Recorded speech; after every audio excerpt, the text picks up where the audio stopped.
Hello, welcome to Waiting for Game, podcast presented by Melee Stats. I am your host, Gimme That Wheat, back in my humble little abode after a fun little live summit episode.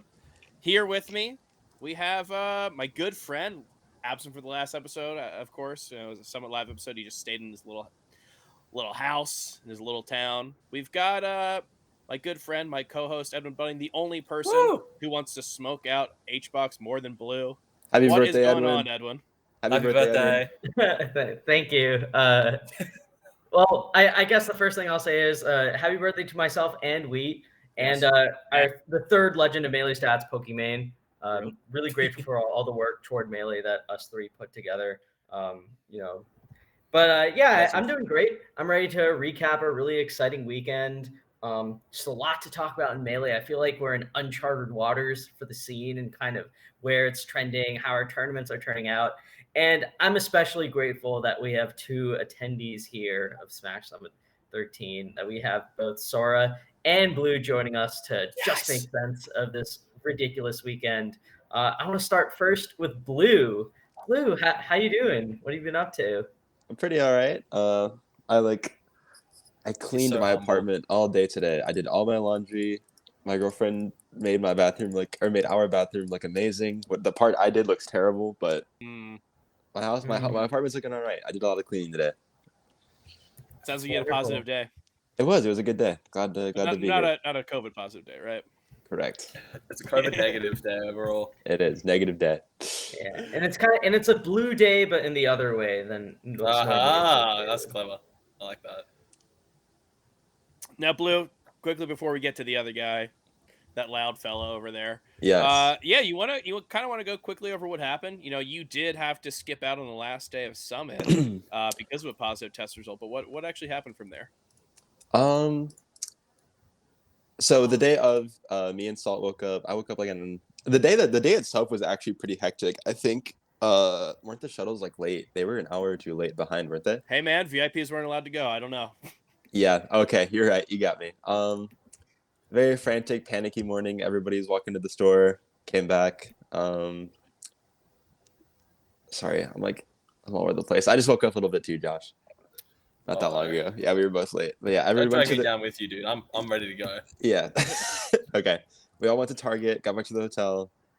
Shuttles were super late. We all tested. Everything was good that day.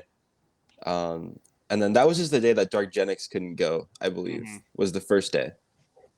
And then the next day, that was the day when chaos ensued. That was when everyone tested positive. Bundan tested positive. Dark Genix was already positive.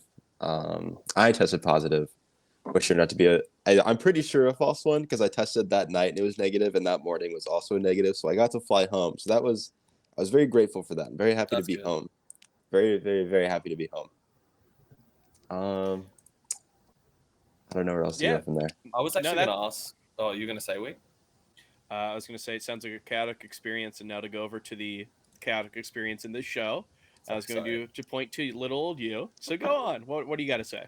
I was just going to ask. I didn't actually know that you tested negative again because I heard you had that positive. And then people were like, Blue's going to stay until Friday. So I was like, ooh, friend. Yeah, they were telling me to go party with y'all in the COVID room, and I was like, that sounds awesome. The COVID room went so hard. Yeah, it sounded awesome. I was like, yeah, it sounds sick. And then I was talking to Marshall because I was going to have to delay my stuff. And then I had more tests at the hotel room, so I took one, and I came back negative. And then I had B-Bats come over the night before and hang out with me and Salt. And they also had a few extra tests that they left. So I had a few extra for myself and Salt. Okay. So we were able to test the day of. That's good. That's all I was wondering about. Yeah. Yeah, it was awesome. We had a few extras, so it worked out. Sora, how's the COVID room? The vibes are still at an all-time high, to be honest. We still have some Chips Ahoy Hershey's fudge filled staring us in the eye. There's just miscellaneous styrofoam filled with food just everywhere. This Modelo has been open for 3 days, and I decided to put her down, which is good. She was asking for it. Yeah. What else? Yeah, there's some COVID tests over here. Just basking in the sun, which is always really nice. Just getting that tan on, which is tight. But yeah, no, it's been pretty nice. Bundan, just such a sick cunt, if I'm going to be honest. He's just always in good spirits, even if he's constantly testing positive for COVID. I'm constantly negative though. The thing is just like I think he's at the point now where rat tests. We call them rat tests. You guys call them rapids. I don't know. We'll like keep giving him positive, but he's just symptomless, like no issues at all. I think he might have had it a decent amount prior, but like he's just still got it in his system, so he's just fine, and I'm fine as well. So, still not sad that I didn't go to Summit because like it's always good to take the precaution with that shit, especially with how scary that stuff can get with people's families and all of that. But yeah, outside of that, like it's been pretty nice. It's been a good break from just like the back-to-back weekends. Like even like that weekend from Function, I was still like playing and like practicing and stuff. And now that there's like clear downtime before like Battle of BC, it's been really good to just unwind. Switching to Z Jump, I'm cheating. Oh, you know, no. Yeah, it's good stuff. Don't tell none. Yeah, he will lose it. Yeah, I will not be happy with you. But yeah, no. So, for those who don't know, the story is that your roommate Bundun had a positive test, but you've been testing negative this entire time, just out of like precaution and just everything like that. That's why you ended up not going, right? Yeah. Okay, that makes sense. So this was your second Summit, Blue. This was your first. Hey, this is my first. It's good, right? Blue, what were the vibes for you? How was this? How was this an experience? Very, very, very anxiety inducing, especially the first day or two. It was kind of miserable, and like I do like a really good job of like ignoring like Twitter, Twitch chat, Reddit, like you know what I'm talking about. Like those like I really don't care that much. There was like one time it was like I think I got super bodied by Frenzy. I had like a little imposter syndrome. I was like, you know what? Maybe I shouldn't be here. But like all in all, I met like so many cool people and made like so many friends that like helped like alleviate those anxieties and like gave me like such like a sick, wonderful time. And like it also helped that like the opponents I played after Frenzy, I actually took like games off of. So like that kind of like instilled the, you know what? Okay, not a total waste. I could do some things. But I also got like a ton of advice. But Josh, I met, or even like the top players I met, like Lod gave me like a bunch of information to like implement into the game. Josh, you've actually convinced me to like get like an actual controller. Dude, it's good stuff. I just like just quickly, you kind of like you said like Lod, you said me, and then you said and also the top players like Lod. So I'm just like kind of curious about that one. Like, what's I don't do this much, all right? Don't put this pressure. I don't really know what's going on there. Like, I really need to clarify. I don't do this much. Don't put this heat on me right now. Oh, that's fine, dude. You're killing it. You're killing it too. Thanks for hopping on with me. Yeah. For context, Blue walks up to the setups with a fucking Tiny Tots first GameCube controller and goes like, "Oh yeah, well, I really just want to play. I love Melee," and I just hit like a modded notched angle on him, and he's just like what is that? Blew his or like I was out. trying to hit the angles, but like I tried to go like up left, and it would just go straight left. I'd be like, "Oh, I'm just bad." Yeah, no, you gotta punch in the coordinates, dude. It's it's important. I gotta hop on the cheater wave. So there's actually there's one question that has nothing to do with Melee itself, but I want to ask both of you, and I want to ask you also, Wheat. So unfortunately, because of like all the COVID stuff that was happening at the event, we never got to see a conclusion to the Smashers Council. And what I want to ask you guys is, who do you think would have won had it concluded? I think none was playing the best, to be honest. None was playing really well. I think the problem was like Team Randall were just fucking animals. They were just consuming each other constantly. There was no love. There was absolutely no love. It was disgusting. So I don't know if they would have voted for each other. Mango and Cody would have eaten Team Randall alive. So I personally think Plup would have won. Yeah, I agree. Yeah, Plup was just like, we loved him. The Spiders loved him. We would have just voted him. And at least like, would you have voted for? You would have voted Salt Blue, I know, but I would have voted for Salt. Yeah. I thought None was next. I thought None was next out. Damn, really? Yeah, I did. Yeah. None. Yeah, you know, from the experience of a VIP, you walk around, maybe you go get some fresh air. Like any corner you turn, there's a good chance you see None just like having a chat with someone, another council member. You know, you never know what he's up to. He plays Melee in a very similar way, right? I think he thinks a lot about like outside stuff of the game. Like he told me, remember he had to make that huge comeback versus Zuppy. It was like a 3-stock comeback at like Pinnacle, and he was just like, yeah. Boxers love to double jump because it's easy for them. So I just read double jump all the time, and I like need him out of double jump. So he's like definitely thinks a lot about what goes on, beyond just like the screen. And it seems like he was doing the same thing with the game, right? He's Yeah. fucking lying about phone call recordings and everything like this. Yeah, it It's was so insane. funny. It was so insane. funny. Just pulling up the law saying it's a misdemeanor. To think like, that's a I'm like, if you win, dude, that's 2.5K. That's going to bribing me to not report you. So Insane. enjoy your $500, bro. You've earned it. It's fucking none, dude. Or like, he was. What are sorry. you guys gonna say? Like None would come outside and like Salt would accuse None of like 10 different things, and None would just like lie his way out of them. And then it's like Salt would just go back inside, and then None would just look at me and just burst out laughing because he got away with it. And I'm like, dude, like you suck. You're the worst, None. No, he's the best, dude. That's how you go. Yeah, he was the best. He was the best. That's why I think he wins. I think you put a pro like that in that scenario. I don't know, man. Nah, the problem is just like everyone that gets eliminated votes, and Team Ren was True. fucking hated each other way too much. Yeah, they were hungry for blood. Not like Team Wispy. Just lovers. There was so many bad kills. It was so sad. That team's kill with you and Frenzy was the worst. I didn't want to do it. Yeah, dude. that was It brutal. had to have happened. Yeah, It had to have happened. I put the name forward, and I just like it killed me inside. Oh, dude. you were the one. Oh, that changes We things. both had to vote for you.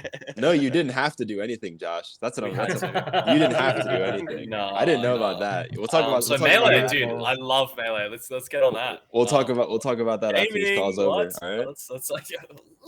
I'm actually I wanted to randomly ask you a question. And let me know if like you want to talk about something else at all, either of the hosts, because this is just I haven't really caught up with Blue as well. But you were saying you were like really anxious going into a summit. Do you think once you got to meet and sit down with the people that helped at all? Because like you were saying you were anxious, like even chatting with me, but like within 5 minutes of knowing me, you were telling me to shut the fuck up. That was which me. was really funny. No, I was just like, all right, this cunt's cool. I'm like this guy knows it. Like I just thought you were killing it, man. Like you were just being you for a bit. There were some moments that you can't help but be anxious, which is fine. But I overall think you did great. I was like already like a little comfortable because I just got dinner with Nikki and Connor. Right. So having like two of my friends there to like alleviate the social pressure was pretty cool. And like you were very, very nice like right off the bat. Like sometimes it's easy to think that like when you meet someone right away that They don't like you. Not even that, but just like they could be very short or just like a quick little just like a small conversation, you know, and like it's hard to get a read if like they genuinely want to talk to you or like be your friend or not. Like Right. like whether they're a top player or someone who's picked up the game, you know, it's anxious, it's nerve inducing meeting new people. But like right away you were like very kind and very just like you just wanted to have a conversation. So I was like, cool, you know, and like he wants to talk to me. Like I can get along with this guy. It was nice. So I thank regret you. it to this day. Yeah, you should. You should. I'll make your life a hell. I promise. Sora, what was your first impression of Blue? I know you have a famous first impression of me that we'll get to, but I want to hear your first impression of Blue. That's a really good question. My first impression of Blue was he just like me, FR. I'm like, this is just some dumb cunt who just keeps running his mouth, and he plays Fox McCloud, he loves gaming, and I'm like, yeah, no, this cunt's all right. I need to get along with everyone because you're just like, you're not an oddball, which is kind of hard to do in the Melee community. So Yeah, you're just like It saying was all sorts. It was you or Salt. You or Salt were like, yeah, everyone was really afraid you were just gonna be like super weird. Oh yeah. Did you tell me? Was that you? Yeah. I was just like, I just hope this isn't some weird random with like a lot of money that would have tilted me. But I saw like how much like your community cared about you and wanted you to go, and I'm like, it would be insane if this guy just looked at his shoes the whole time. And it's like really like weird about it because obviously you had a bunch of people who cared about you. Yeah, So it was just cool. like it'd be really dumb. Yeah, if, like, yeah. they were My just, girlfriend's mom was even cheering me on. Oh, that's cool. That's actually Yeah. I so hope lit. so. Yeah, Right. Imagine she's like, I Yeah, just she's can't just cheer against she's his mom. cheering Shout outs you, to your she's mom. rooting- Tell her I said I love her. Yeah. She's just like a big Frenzy fan for some reason. Yeah. Just like, Yeah, oh, she was rooting for Frenzy the whole time. She's I like, actually yeah. also he's tall. I wanted to say with you saying Frenzy like kind of beat the brakes out of you and made you scared. When at my first summit, I played a friendly session with Frenzy and he fucking named it on me so hard. I'm like, oh my Yeah, god, right? I suck. Yeah, That was when like, the cunt was VIP too, and I'm like, oh, I was like, I've just been so owned. He's just the new kid slayer. it's like you go in there ready to get ego checked as hard as you've ever been ego checked in your life, and it still just kills you. You're just Yeah, like, it oh does. my god, I just know thought it was nothing. funny. that we were like the exact same. Yeah, I was just like, oh my goodness, like I cannot keep up with these kids. They're just, it's Yeah. insane. So what were you? I mean, speaking of, you talked about last summit and having to play Frenzy and all that. How is this summit like? For what was the, Blue? We talked about this is your first time. Sora, this is your second time. How did it go?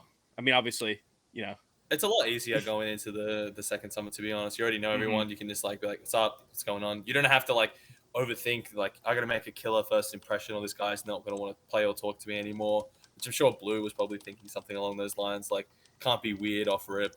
Like, you gotta make sure like you do all right. But no, it's just like, I already know everyone, so I'm chilling. So I was really focused on just chat, like seeing new people as well, because I really like meeting people a lot. Like Rishi was there this time. We had a fucking blast chatting and playing.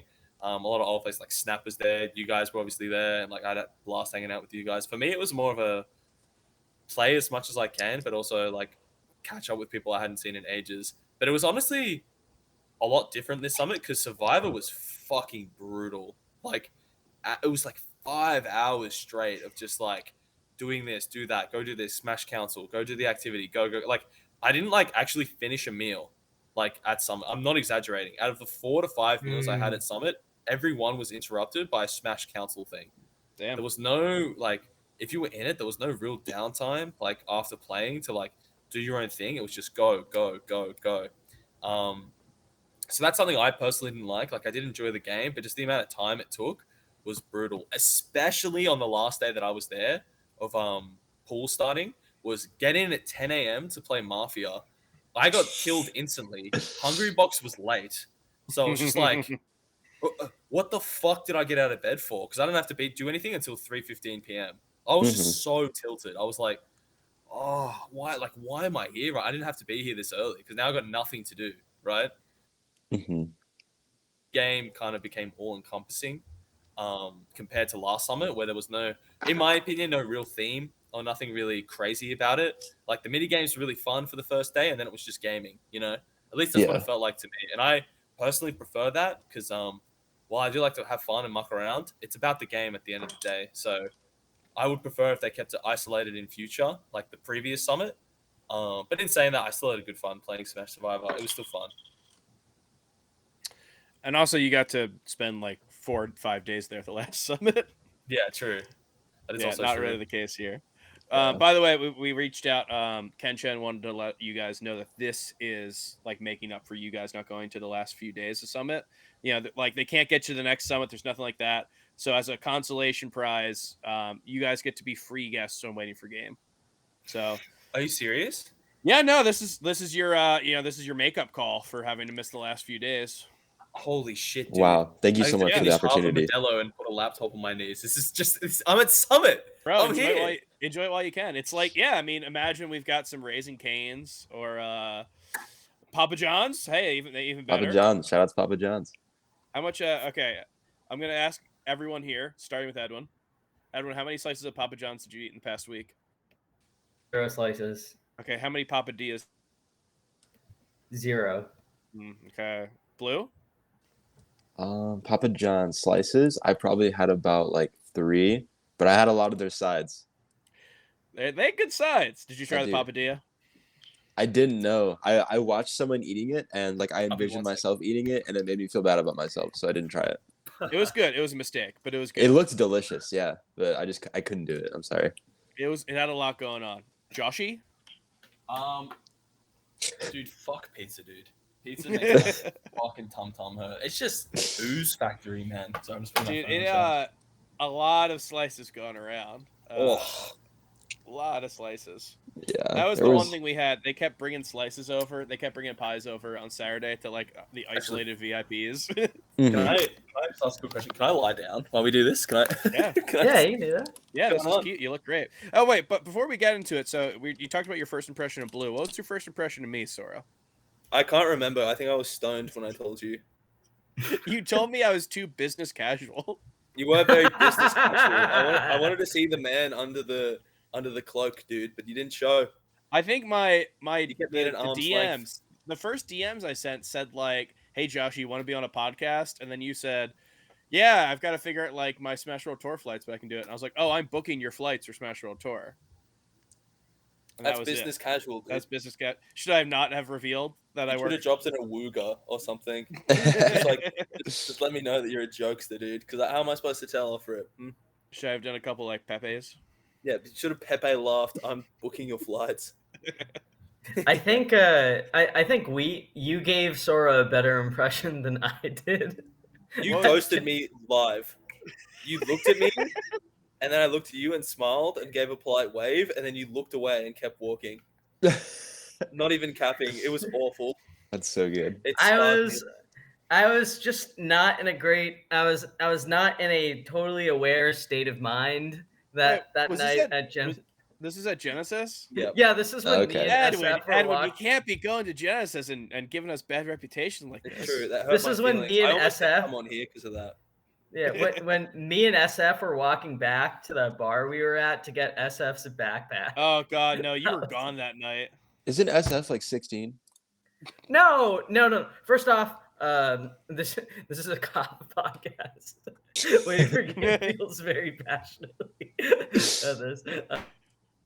SF is in his 20s. He's deep in his 20s. Deep in He's his like 20s. 23, dude. He's not- He's That's 3 as far years as some deep. people get, dude. I'm not making it to 24. I've had a good run. Deep. I'm Sorry, I capped. think you're gonna make it as far as you want. I'm good here, thanks, but Okay. I appreciate it. I have a question for the producer. Oh, wait, not the producer. Sorry, Wheat. Okay, yes. Hello. Wheat, how was your first summit as a VIP? You know what, Sora? Thank you so much for asking. I had a great time. You know, did not get to go to Saturday and Sunday, and the VIP experience. People were a little jaded, a little mad. I think BTS paid back half. Like it's $1,000 for a ticket. They paid back 500, and they like drove pizzas over and they gave us CRTs. So like they definitely tried to make the experience as best as it could be. But still, it's just like I was trying to play it safe. A bunch of people got negative results, but I was like, even with my negative result, I just saw Fendi yesterday. I saw Dark Genix the day before. Like Had all these fun things. done. It's just like, Sure. dude, I was like snuggled with Bun Dun basically. It's good. Yeah. It was good, and it turned out Yeah. to be I didn't get COVID from it, so I have a positive experience. Not COVID positive, of course. I think Bundun refuses to give people COVID. Like his will to not spread it was more than enough to keep me and you alive. It seems powerful. I think we had a bunch of people snuggling in that one room, and There was I a think cuddle factory. He was the only. We had a whole cuddle factory going. He was the only positive. No, it was a good experience. I mean, days 1 and 2, or days 0 and 1, or whatever you want to call it. Those were. I mean, I had a really fun time. Just like getting to see everyone. I also think it was a summit where like I had lots of friends there, which is nice. I could be like roll the dice weird, and it's just like, oh, I don't know any of these people here. Yeah. But no, I getting to hang out with like webs and everything like that. It's super fun time. So I had a great time. Basically everyone keeps saying you should come back again. And I'm just like, dude, I don't know if I want to pay $1,000. Yeah, you should come back again, but you should dodge that 76ers jersey when you come. Yeah. That hey, How are you gonna wear that on the day the Sixers lose? Come on. I didn't know they were gonna lose. I had to I support my did. boys. I could have told you they were gonna lose. I had a Oh lot of my people telling me God. they were gonna I lose. could have told you. I could have told you. I hate Blue. I've come full circle. He's a little cheeky fucker. Yeah, sometimes. Speaking of which, Blue, we talked about a few of your sets. You want to go over like how you felt about competing this weekend? I mean, like, no, but I will. Okay. Okay. Hey, it's a fun show. Do you want to talk about how Sora competed, and we'll like switch it up? That's a did you great. feel? That is so smart, Wheat. How the fuck did you think I went, dude? Go. Yeah, Tell me. go Blue. ahead, Sora. Tell us about your very long competing weekend. Dude, I think you killed it, Blue. I think you really just need to be in the environment more. And as you went on, I felt like you got way more comfortable. You were just chilling in your set for Assault. Once I loosened up and I just realized like, oh my God, I'm here. Like I'm having a great time. Like take this for what it is. Right? Like I just, not that I was playing better, but just like the mental agony that I was in, like having I could tell you were just laughing, having a good time. Yeah, it was a great set to watch. The second like I quit just being a fuck and just straightened up and started smiling, I was like, I love this game and I'm very happy to be here. And it was just so much more fun to play. I mean, so many people would dream of being there, right? Like you're playing like a high pressure set against someone like Salt in person. Like, yeah, of course he's gonna be, but like you held your own for a lot of it, like you were up 2-1. Like, yeah, and Salt was kind of finessing on me a little bit. I'm not gonna sugarcoat it. They were, that's what they do, right? Yeah, they were kind of schmooving around on me, but you know that chest in Elden Ring that like teleports you to like the end of the game? That's kind of like what being a summit vote in is like you just get teleported to like top 16 in a major and you're just like without actually doing anything. It was so sick. Exactly. Yeah. You just fast travel there and you're like, what the fuck is going on? These guns are just crazy. Yeah. It's really nerve-wracking. It's extremely nerve-wracking, but especially with time, it gets better. Like the competitive environment. Like I haven't been on like a super major like big stage stream, like a big house or something, but I'm hoping one day I am. But like I'm sure like the pressure is like gonna, or like the nerves of being like on a stage like that's gonna like be like present there as well. For sure. Yeah. How do you think I played at Summit? Yeah, how do you think Sora did? I wanted to see more of you play. Not in like like obviously I wanted to see you play more. Well, I'm low-key a really big fan of like the way you play the game. Like you play kind of sneaky, but like not in a way where I find you annoying, if that makes sense. I'm a sneaky dude. Yeah, you're kind of a trickster, but not in like an obnoxious way where like you make me feel like an idiot, but like you just make me feel like I got outplayed, if that makes sense. That's huge news. Dude, I can't believe I nearly beat the Jmook star. I was so sad. Yeah, that was actually like one of my favorite sets of that day.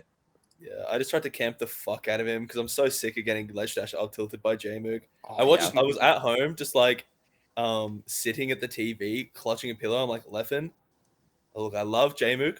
Don't go into the corner. He's just gonna ledge dash up tilt you. And then he got grabbed back throw, and I'm like, yep, been there. I'll see you later, stock. It's just brutal. I think I watched him back throw Leffen like 20 times and it just like didn't work. And then the last stock, it just worked. Yeah, I was so mad. You just have to camp Sheik, dude. Like you sit on the side platform and it's so much safer because you can't laser camper because boost grab's fucked. Yeah. You just have to play like SFAT plays that matchup so nice where he'll just play on the platform and be like, come here, you little rat. Yeah. And you do have to go there. And you are a little rat. So there's nothing you can really do to answer him. Definitely.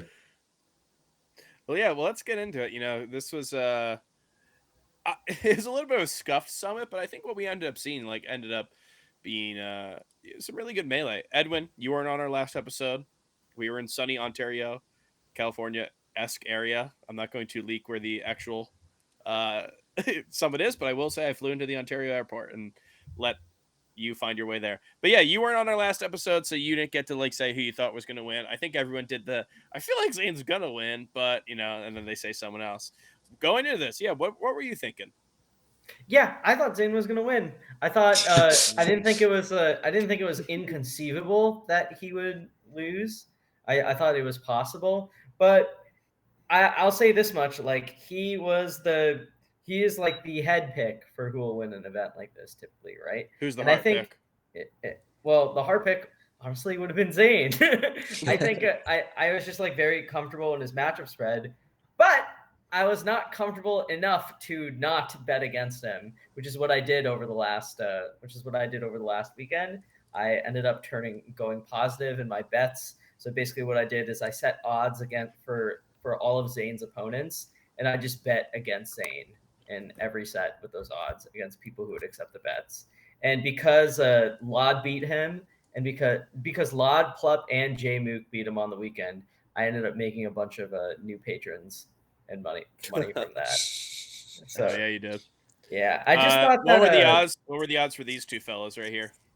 For Sora and Blue. So Sora, I had you at 15-1. I thought it would be pretty tough, but I didn't think it was but I had seen you against Kadorn before. I know that the Marth matchup especially is grinded into your bones. I'm not saying that it's I thought you were very good at. I thought you would come prepared if you played Zain. So I thought you had it would have been very tough because it's Zain, but I had you at 15-1. So it would have been a really big upset, but I thought it was weirdly doable. Right. I Blue, get that. I'm not gonna lie, I had you at 100-1. Yeah, just be honest. I'm Yeah. doesn't hurt my feelings. I've been through the ringer. I don't think someone Yeah, saying I that I mean, wasn't Did you going see to the win Kadorian Summit. game? Yeah, he was pretty good.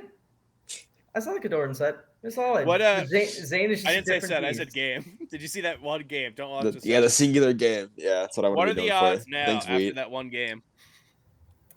I'm gonna still say 99-1. 100. They're the same, Wheat. Then move Bro, on. just call it like 95-1. You don't I even was- have to like.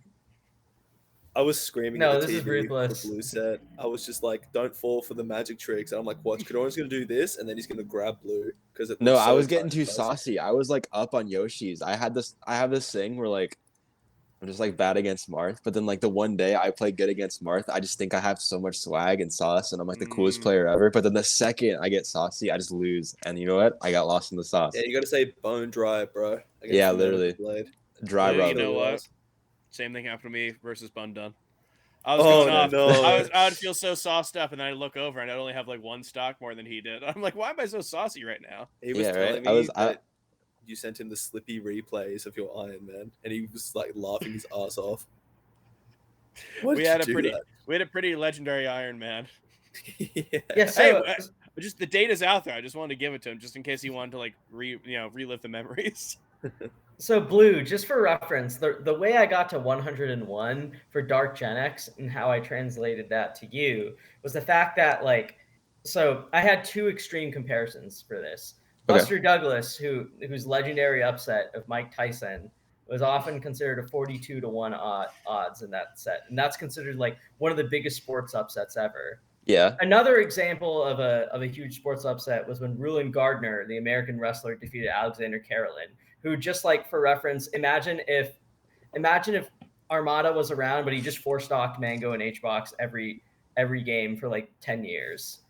And then he lost to Rulon Gardner at 2001 odds. So I don't think the gap between you and Zain is 2,000 to 1. That seemed a little ridiculous. It's probably 2,000. Well, that's a compliment. Yeah, but I thought 42 to 1 seemed a little I thought 42 to 1 underplayed it. So I wanted to give you the same as Dark Gen X. Well, thank you. I appreciate it. I don't think it's objectively wrong or mean to say that the best player in the world has a big gap in skill levels between me. But I appreciate the sentiment. Thank you for the kindness. I liked you against the Falcons. Me too. I liked you against the Falcons too. Again. Yeah, I thought you played great in those sets. Thank you. Again, just too saucy one too many times. Can't help it. Once you learn to control the sauce, you'll be pretty hot, right? Yeah. The sauce I don't know why I thought that was clever. Thank you. Like, I don't know. You'll be plain crispy once you learn how to control the sauce. Yeah, I just gotta like work on the dry rub, and then I can bring in the sauce. Dry rub. Yeah, I only have the sauce and no rub, But once I'm just saying, put Blue in New York City, put him against those Falcon players. He's a tough opponent for them. JoJo Smuckers, give me the God bracket. I think it'd be so funny just to like just cheese a Falcon bracket. Oh my goodness, I'm lucky that character's bad. That character's so bad. Yeah, I love how you play that matchup like that character's bad. Like, I play that matchup you're like down a a bot. stock and you're not like tilted. You're just like totally. I know my game plan. This guy can't hit me. No, you just up smash him. You just up smash him. You back him. You shine him. Like, what can you do? You did like, just up smash. I literally just up smashed. They were juicy up smashes though. They were nice. Yeah, they felt good to. I mean, hey, I wasn't shy. I was clearly feeling good about it. I wasn't shy, he says. I was feeling good about him. No, those up smashes are looking good. Thank you. Yeah, Edwin, what do you think of so we came into this IBW. This wasn't looking too hot, right? He's got Pound, he's got the function. Really we're just even he didn't win Nightclub VIP, right? He lost to Super and Aklo. Really the only thing that we've got going for him is that he got third at Genesis. So we're kind of like I think he can still do it. But yeah, definitely it was all up in the air for him. And then coming into this, it just really felt like something where he had it all together. What'd you think of his performance here, Edwin? Look, I'll put it this way: like being able to perform in like any given bracket is very impressive, right? Mm-hmm. So like even heading into this event, knowing that he did very poorly at Function 2, and knowing that like he was in a relative slump, we know that like the IBW we saw in the first like four and a half games of the Genesis winter semifinals, that is the caliber of player that like we can see come out a lot, right? Like we can see that if we see that kind of IBDW in a given bracket, and if we see him playing like that is someone who can win any tournament. On the flip side, we know that like IBDW tends to like he does struggle against a lot of like very scary people in the field for him in particular. Like we saw Kadoran beat him. We saw Moki beat him. Moki's actually been like a bit of a thorn in his side a little bit for the last like year and a half if you watch their sets.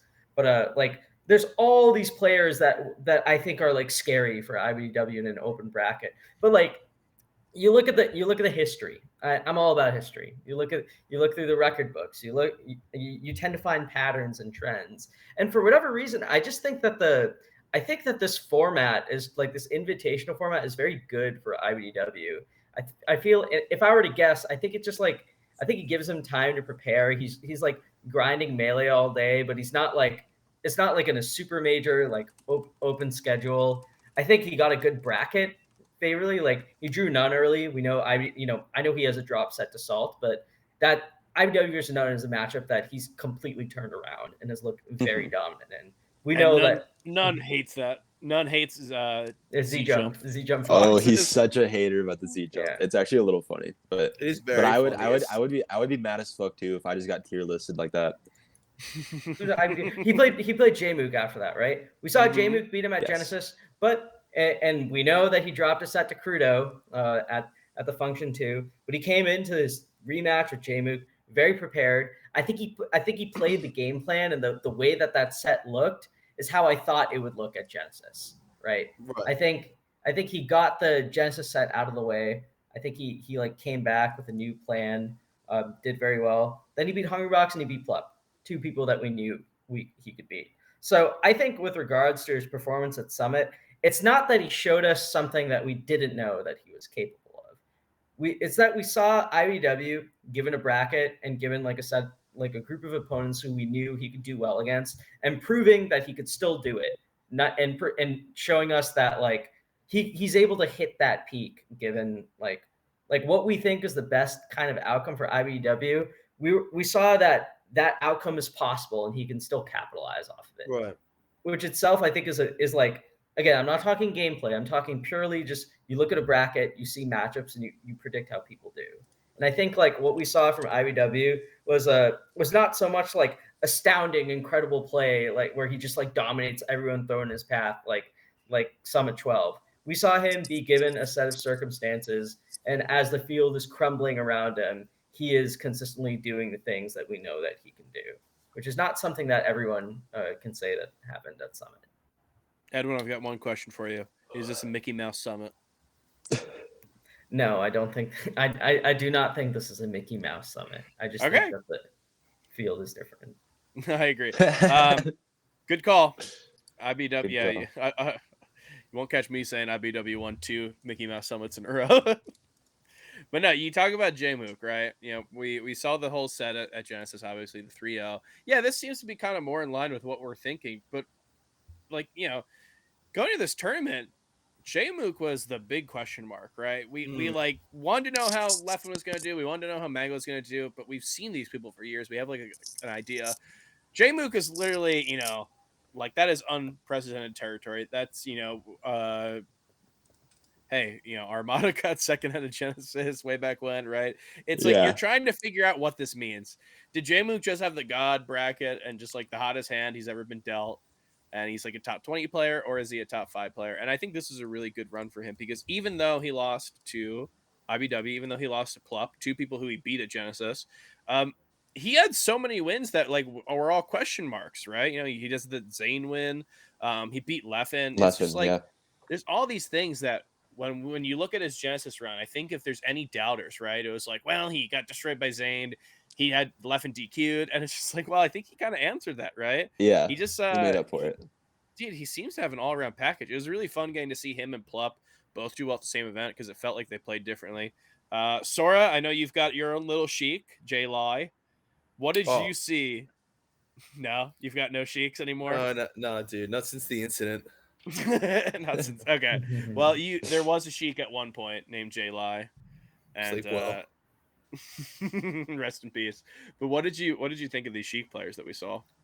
I think Sheik is a lot of people have been saying it, but I think we're in the Sheik renaissance now where I don't know if you guys have seen or played Spark recently, but that cunt is fucked in the head. He doesn't drop tech chases anymore. It's actually insane. Yeah. I'm like, you hear people be like, man, he's not dropping in tech chases when they hit like 4. He doesn't drop tech chases. I just DI to the edge, and I hope he misses this edge guard. Like, I give up. He's just like finally cracked the fucking matrix, especially in friendlies where there's not much pressure, right? It's like, this is unbelievable. Like, getting grabbed by Sheik feels like getting wobbled now. It's tech chases for funsies. Yeah, it's just so stupid. Like, it's like, what the fuck? Jmook in my set with him, I felt like he was like dropping at a fuck ton. So I was like shaking my head a lot when I was playing him. I'm like, you don't usually drop this. You're just nervous right now. But yeah, so that's why like the matchup is kind of interesting because you see like foxes like Plup's fox who play with true arrogance and ignorance in their heart, where they've just been going through it for so long on the receiving end where they're just like, how's it fucking feel, like doing it back to their own brethren. And like that's something I need to steal a lot more, because it's just like I tried to just like interact too much with Sheik, but you just need to like show her that you're the big dog, and it's really hard to do when like one mistake gets you killed nowadays. It's so frustrating. You can't play Sheik's game. You have to like, you can't go into the corner. You just can't. It's so fucking tilting because you just get grabbed and then you die, and it's like, because it's like what are you gonna say? There's maybe my wording isn't correct, but like you play these like very high level Sheiks like Ben and J Flex and J Salt, you know, like very like skilled players. But then like you play like the top Sheik, like a Jmook or a Plup or a Spark, and like the matchup is completely different. Like you quite literally just die. Like the neutral game is entirely different. Like I'm a very big like Sheik is so bad against Fox, but like playing Jmook, like I just wanted to tell him I was gonna be like I'm not having fun. Like you're too good. You know, Like- it's like I think the problem is with that matchup specifically is that Fox can't hit Sheik as hard, and like you play Spark. Spark is a magician, and like I can just give like there's so many things he does that makes the punish game not good for Fox. At 0, if you up throw Sheik and she dies left or right, and you do nair up tilt, he SDIs down and away, then down on the up tilt, and then grabs you. Oh my god! Out of the air, and I'm like, insane. Okay, like that's fine. if Sheik up B's onto stage and lands, and you do regular get up shine to wave shine her, he SDIs. The shine is sending her onto stage, by the way. SDIs off the fucking stage, and then lands back on the stage. He goes from grounded to aerial. And then when he lands back on the stage, because of like how Shine works, where it's from aerial to grounded, he's lagless. He's not in hit stun, and he just rolls away or grabs you. And it's just, let me hit you, man. Like fucking hell. It's so we gotta get annoying. Chape on this podcast. He's a big Fox Sheik believer. I will say, I've talked to him a lot about like his thoughts on that matchup because he talks about it all the time. It's like one of his favorites. He said that the only Sheiks that made him feel like he had to reconsider the whole like risk reward dynamic in that matchup were Jmook and Plup. He said he was like every other Sheik player I played or like have seen, like I've never felt like I didn't understand them or that I was missing something. Plup, it was like playing a completely different game. It's a different level. It's because he did beat Spark at Smash World Tour, but I personally think Spark wasn't playing that well that tournament, and even just since then, which was not that long ago, I was nay-naying on Spark at that tournament. I was like, yeah, this is whatever. Now he's just fucked now. It's actually crazy how much better he's gotten in such a short amount of time. Like I would, you know what it is? Yeah, what is it? At Summit, I don't know if you saw, they had the like the Starbucks drinks, like the pre-mixed drinks. It's like he was killing those things. You know, it has like 36 ounces in it or whatever. No, he was taking them all to the dome, just like pouring them all into red solo cups and just like slurping them down. Insane. Yeah, his life expectancy just shrinking rapidly, but my god, he hits for 80 off a grab. So worth it. Yeah, I think it's worth at that point. Yeah. Yeah, but then I think even Leffen tweeting that like Sheik might be Fox if the punish game is going like how it is, which is like not the dumbest take in the world. I was posting for a bit that Sheik like when I was playing Sheik against like the good foxes and like kind of beating them, I'm like, yeah, like this is stupid. Like I do really well against like the Soonsays or the Meds or like around that level of player with like my Sheik, and I'm just like, yeah, you just grab them and then they die because all they do is run away. They just run away into the corner and they don't understand that boost grab's really big, and then they double laser and you go yoink and then you kill them. Yeah, big yoinks. It's so dumb. Like you can't camp Sheik because if you're lasering Sheik, I could talk about this all day, so I'm gonna leave it at this. But if you try to like double laser Sheik, she just charges up a pack, and then it's just like she has so many options with needles now. Like you don't want to give her needles for free because she just gets you out into the good percent range, and it's like, oh, I fucked up. Mm-hmm. But yeah, I think there's so many things Sheiks can do. Her scraps are really good, and I don't think the matchup is like free anymore. I think the Sheiks have finally cracked something. I think, bringing up the Leffen tweet, right? The whole thing about Sheik might beat Fox, all this type of stuff. Yeah. It's really interesting because what do you guys think about Fox in the current meta, right? It's like feels like this unquestionable thing, right? Like you never would have to say, Fox loses to Marth, but like, we kind of all have to accept he's number one. It feels like the Sheiks are getting better. It feels like the Peaches, right? I mean, look at Mod's run. Mm-hmm. Yeah. Like there's so much that changed. Does it change how you guys view Fox in the current meta? Kind of. I think Sheik in the matchup she's good in is just ridiculous. Sheik Peach is so fucked. God, Sheik Peach is abysmal. I don't know how yeah. Yeah, I was gonna say Plup literally looks like Lod's hardest opponent, like out of anyone. I think that's like the ultimate. Yeah, it's so hard. Right? Block. I play all the Peaches with my Sheik, and just like it's my Sheik isn't that crazy, but that matchup is just so dumb. It's so dumb. Like it's really Peach just fucking blows against Sheik. I think it's worse than Marth personally, but that's just me. But yeah, I think like Sheik in the matchup she crushes in, does really well. Sheik Marth is obnoxious as fuck. That matchup is so hard for Marth. Like he has to play perfect to like make it really good. But in saying that, I think like Fox, everyone has something they can do against Fox. Like when you open up Fox, it's not like, oh, how the fuck do I hit this guy now? Like at least you can kill him, right? Like if you're not killing Fox if you're opening, you could have killed Fox if you're opening. Most of the time, of course, there's really niche cases and stuff. I think that's always going to be like the eternal balance for Fox. Is it like the human element of it that like if you fuck up as Fox, you're probably going to die if they're really good. So that will forever keep Fox balanced, in my opinion. Like there might be a world one day where mistakes die out, but who knows? Well, what do you think of just to kind of bring this back to IBDW for a bit? I think one of the really interesting things about him winning this summit is that like it's sort of so like when he won Riptide, that was obviously very big for him and his like standing in the scene where he like to prove that all the work he had put into like becoming a top online player was going to translate into some kind of offline success. When we think of his Summit 12 victory, we think of him overcoming like two very big roadblocks for him in his career, like his personal kryptonites of sorts, proving that like his name deserves to be mentioned alongside Mango and Zain for that year as people who were capable of winning like major events and actually won them, right?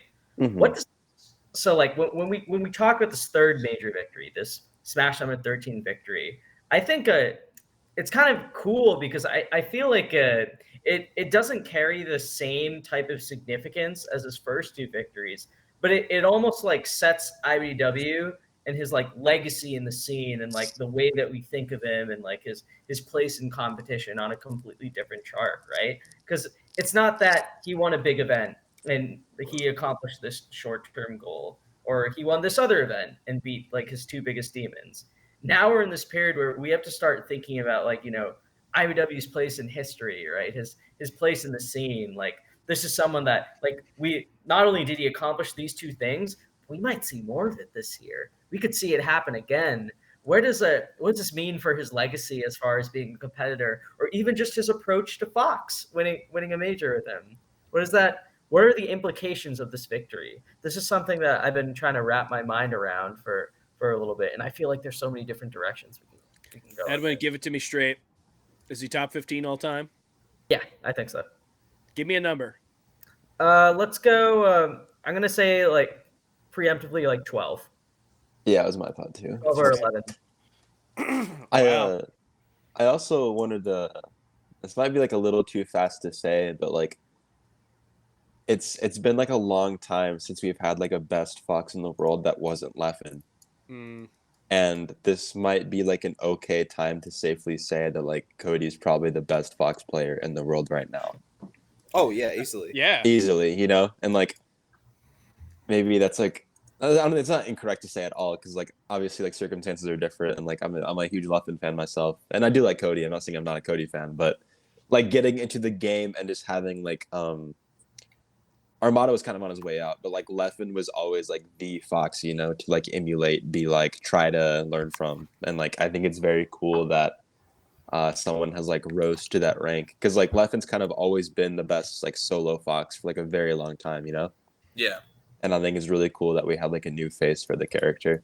I think it's very impressive also, just because that's like in itself is like such like an impressive feat. But yeah, like Cody is like he's one of the best players in the world right now, and he's like definitively one of the like, or he is the best Fox player. But like I do think he's top 15 all time. Like the way like the rate that he improved in like his performances the past like 3 years have just been like top level, you know. Right. Like there's no denying his greatness in any capacity. Like people can be like, oh, he's abrasive, or you could not like the way he plays, but like you cannot deny like his skill and talent for the game. I think Blue, the real only quick. thing- Are you gonna say? Blue, real quick. Is Giannis top 15 all time in the NBA?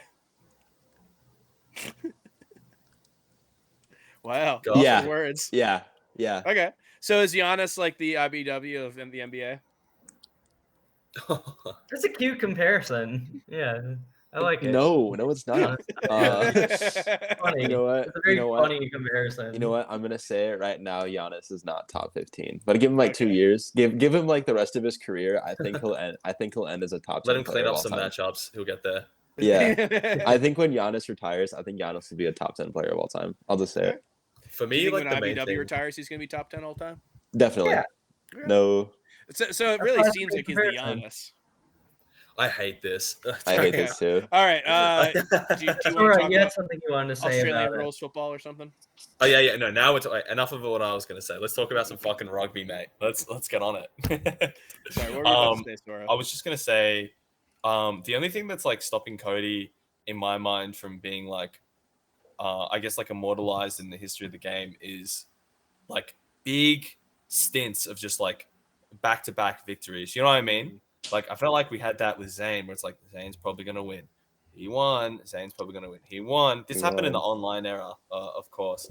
But I was like, with Cody, it's not like, oh, it's just gonna be a Cody win, isn't it? You know what I mean? Like we haven't had that like big streak. Like Leffin had his big He streak. gets 9th at New York tournament. Yeah, like do you know what I mean? Like it's not locked in. Yeah. If I see Cody in the tournament, I'm like, it's over. You know, like I just don't think that. Well, I mean, no, we were talking about that a few episodes ago, the past few episodes actually. We were talking about how, like, you know, back in the day when you saw Armada enter a tournament, it was, oh, okay, like Armada's winning this, right? You know, like Armada would sign up for Gommel, and you'd be like, okay, who is going to get second at Gommel? Yeah, who could maybe reset grands if they're playing amazing. So like we went for a little bit, you know, Hbox had that run where it was like that for him. And then it was a while where, right, like, you know, you might have a favorite to win, and then you're gonna have a first seed, but it's not like a foregone conclusion where you already know who's gonna win. We kind of had that with Zain, and Summit was the one to like figure out how far this is gonna go, right? You know, Edwin, I know you tweeted about it, we talked about it, you probably wrote an article about it or something, but Pound and Genesis were like the first back-to-back major wins that Zayn's ever had. He's not had this like huge streak in terms of offline stuff. We like to think of him as this like unbeatable demon, but he hasn't really pieced together a resume that actually shows that. And I think Summit was this like opportunity to catch up for all this lost time and have like 3 huge wins in a row. And we didn't get to see it from him. So I don't know. I mean, he's still the best player in the world, right? I'm not about to say he isn't, but it's this interesting thing. Like this was kind of like his legacy like served to him on a platter, and he wasn't able to really. I don't know. I still think he's going to win a bunch of tournaments this year.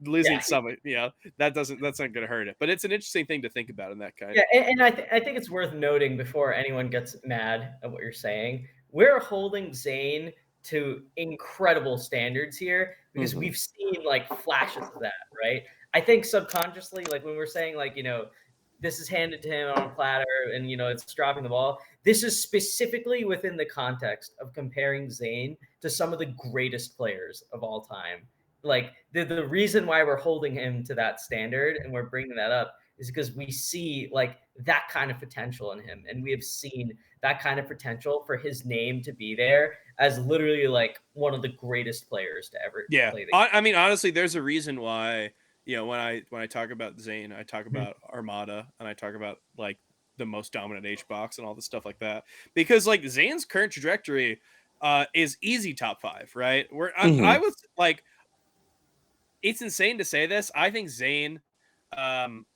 I wouldn't even compare him to Mewtwo King, right? I think Zane's just in a different level at this point. Yeah, I think different tier. By the end of like, or even by like the start of next year in the middle, like depending on how many more majors he wins, he could like if he finishes this year like number 1, or even just like maybe 2 or 3 more major wins, he will already have more majors than Mewtwo King has had his whole career. Yeah, it's just like, you know, when I talk about Zain like this, it's like, you know, talking about him as a perspective top 3, top 4, top 5 player.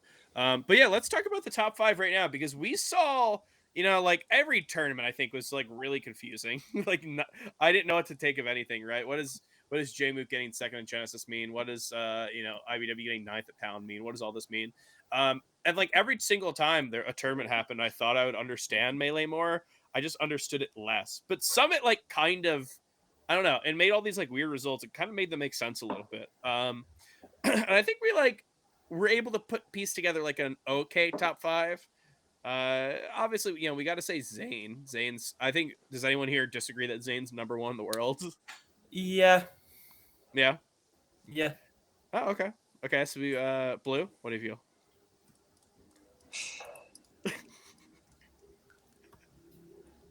I don't know how to answer that. It's like, a hard question. Yes and no. Yeah. Okay, like yes and no. Like I think you know what? I think Zane's number 1. Okay. Yeah, that took some guts, dude. That I needed to ponder for just a moment. I was like, you know what? Yeah. No, I also agree because Blue agrees. So one really quick thing. I just want to clarify. We're talking within this span of 3 tournaments: Genesis 8, Pound, Summit, right? Sure, Function, you know, whatever else is there. But yeah, the big ones. Mm-hmm. Okay. You know what? Let's put Cody. I mean, I don't know if we're doing a ranked list. I think Cody's definitely top 5. I mean, he tweeted after getting 9th at Function, he's not a top 5 player. Now we want. now he's top 5 player. You know, he won. I would honestly, like, you know, ranking list ends today, I put him at number 2. I think he had a lot of rocky results, but like honestly, being the only other person who's won a major this year, yeah, pretty damn good. Yeah, I feel like these things, it's both a measure of like how well will this person perform in this given field of competitors, right? If you win a tournament, like that's an accomplishment that will be reflected on your ranking, right? So yeah, Cody had a pretty terrible Function. He didn't do well at some of these other tournaments, like for his own standards. But winning a major, like, is only 2 people have done that in this span of time you're evaluating. So that should be reflected in this ranking. For sure. Sora, you got anything to say about H God? You think H God's top 5?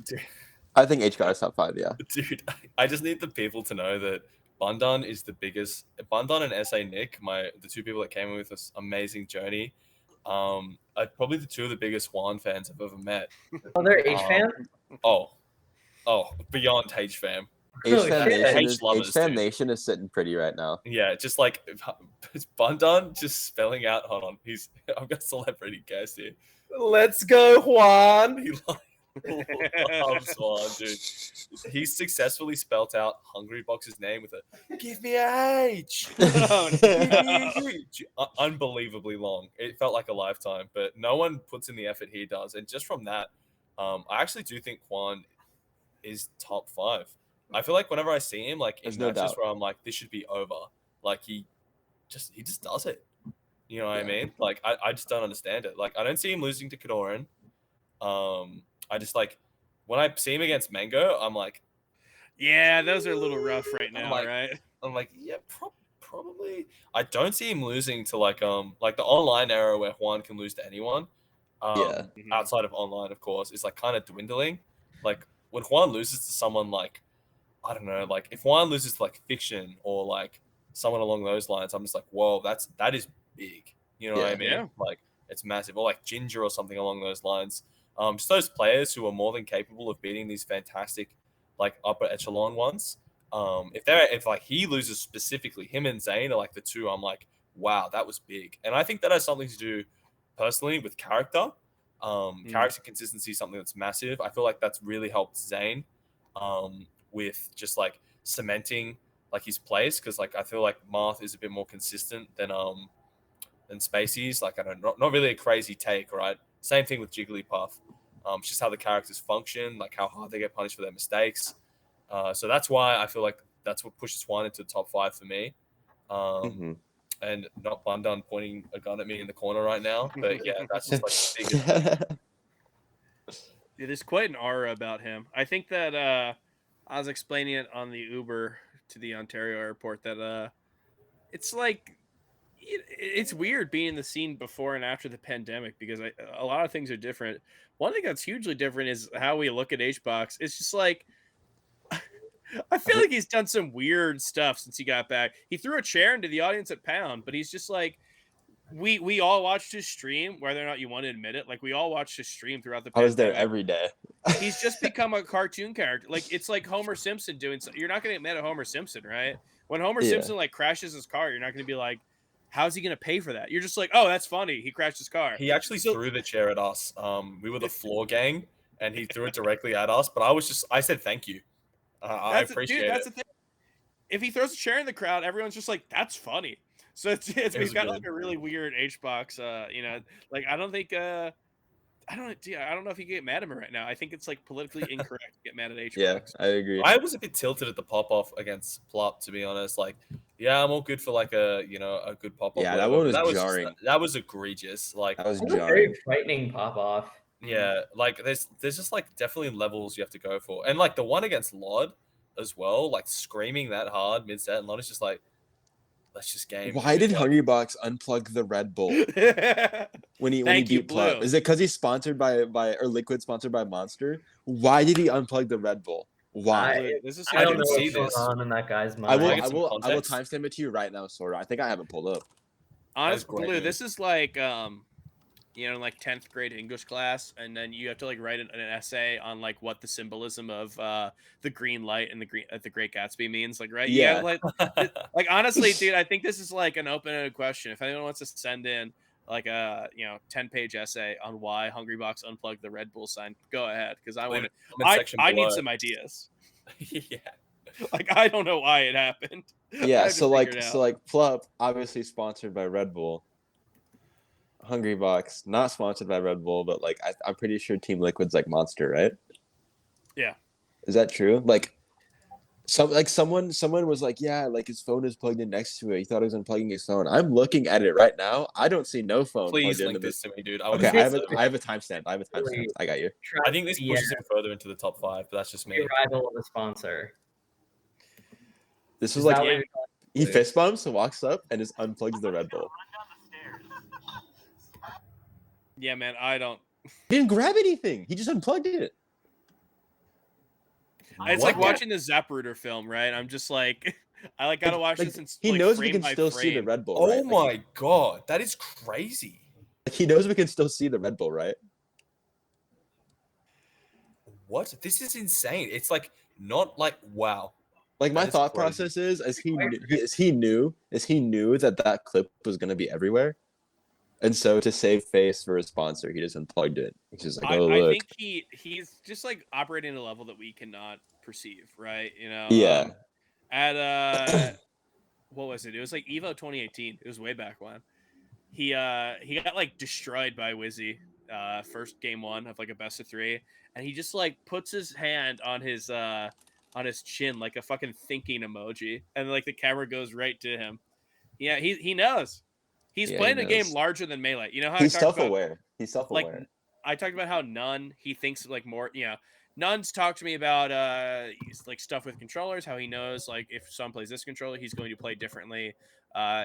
If like it's a different, if the set goes differently, if like he thinks about his surroundings a lot and how it affects Melee. HBox is always thinking about his surroundings, but it never affects the game he's playing. He's just like, what do I do? Popping off. He's like, what? Okay, what like current events happen that I can like using my pop off, stuff like that. He's like on a different level. He was definitely grinding watching his own, like not gameplay, watching himself on commentary, and his pop offs at dinner, and that's Wow. like just grinding the VODs, and you have to respect that, like that's what it takes to have the gusto to True. unplug a Red Bull Light after you beat Yeah. Plup. That man makes more money in a year than I will ever make. He can unplug true. whatever he wants. He can unplug whatever he wants. You know what? I don't know if you guys actually watched the stream. I believe this might have been Saturday, so Blue, you might have been in there. But they kept telling the story about Tessa's rap played like the Who Wants to Be a Millionaire like theme, the very dramatic theme, and then like it ended while like the 15 minutes were over and he revealed. And the whole like concept of this story was that he just does this, right? It was him and Kadoran, and that was it. And like the person at the desk.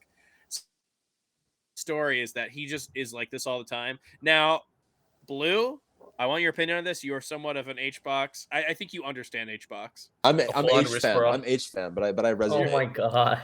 You're H fam. You understand him on a deep level. Yeah. Do you think this is true? Was he doing this just for his own fun, or do you think he knew that this information would get out, and that the story of him only doing this for himself would be spread to the masses? Blue, what is your opinion on this? Of him unplugging the Red Bull sign? No, we're past that. The Who Wants to Be a Millionaire COVID test.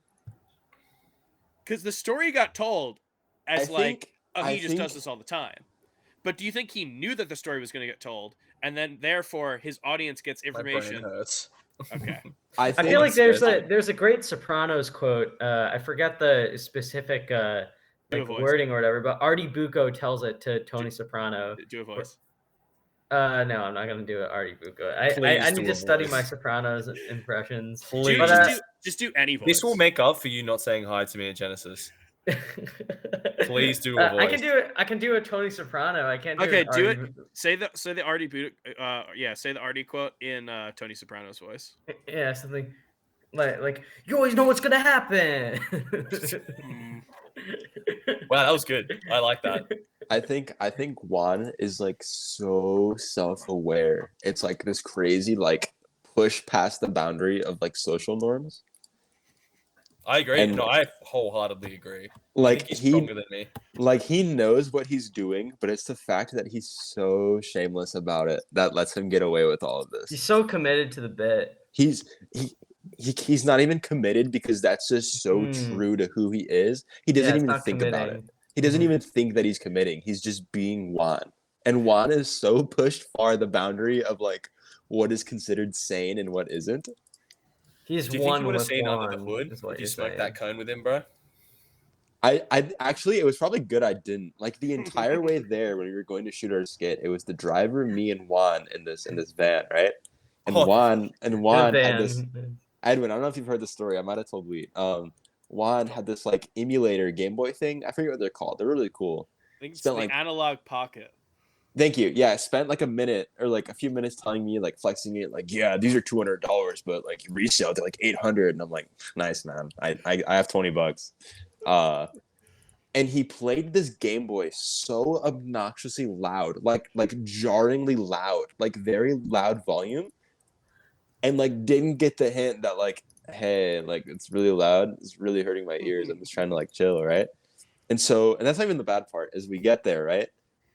Van parks. It's like 9 p.m., 9:30 something. It's really late. It's like right when the event was ending for the day. He waits for the driver to come around and open the door for him. And so the driver, that's fine, whatever. Okay, Juan. The driver opens the door, right?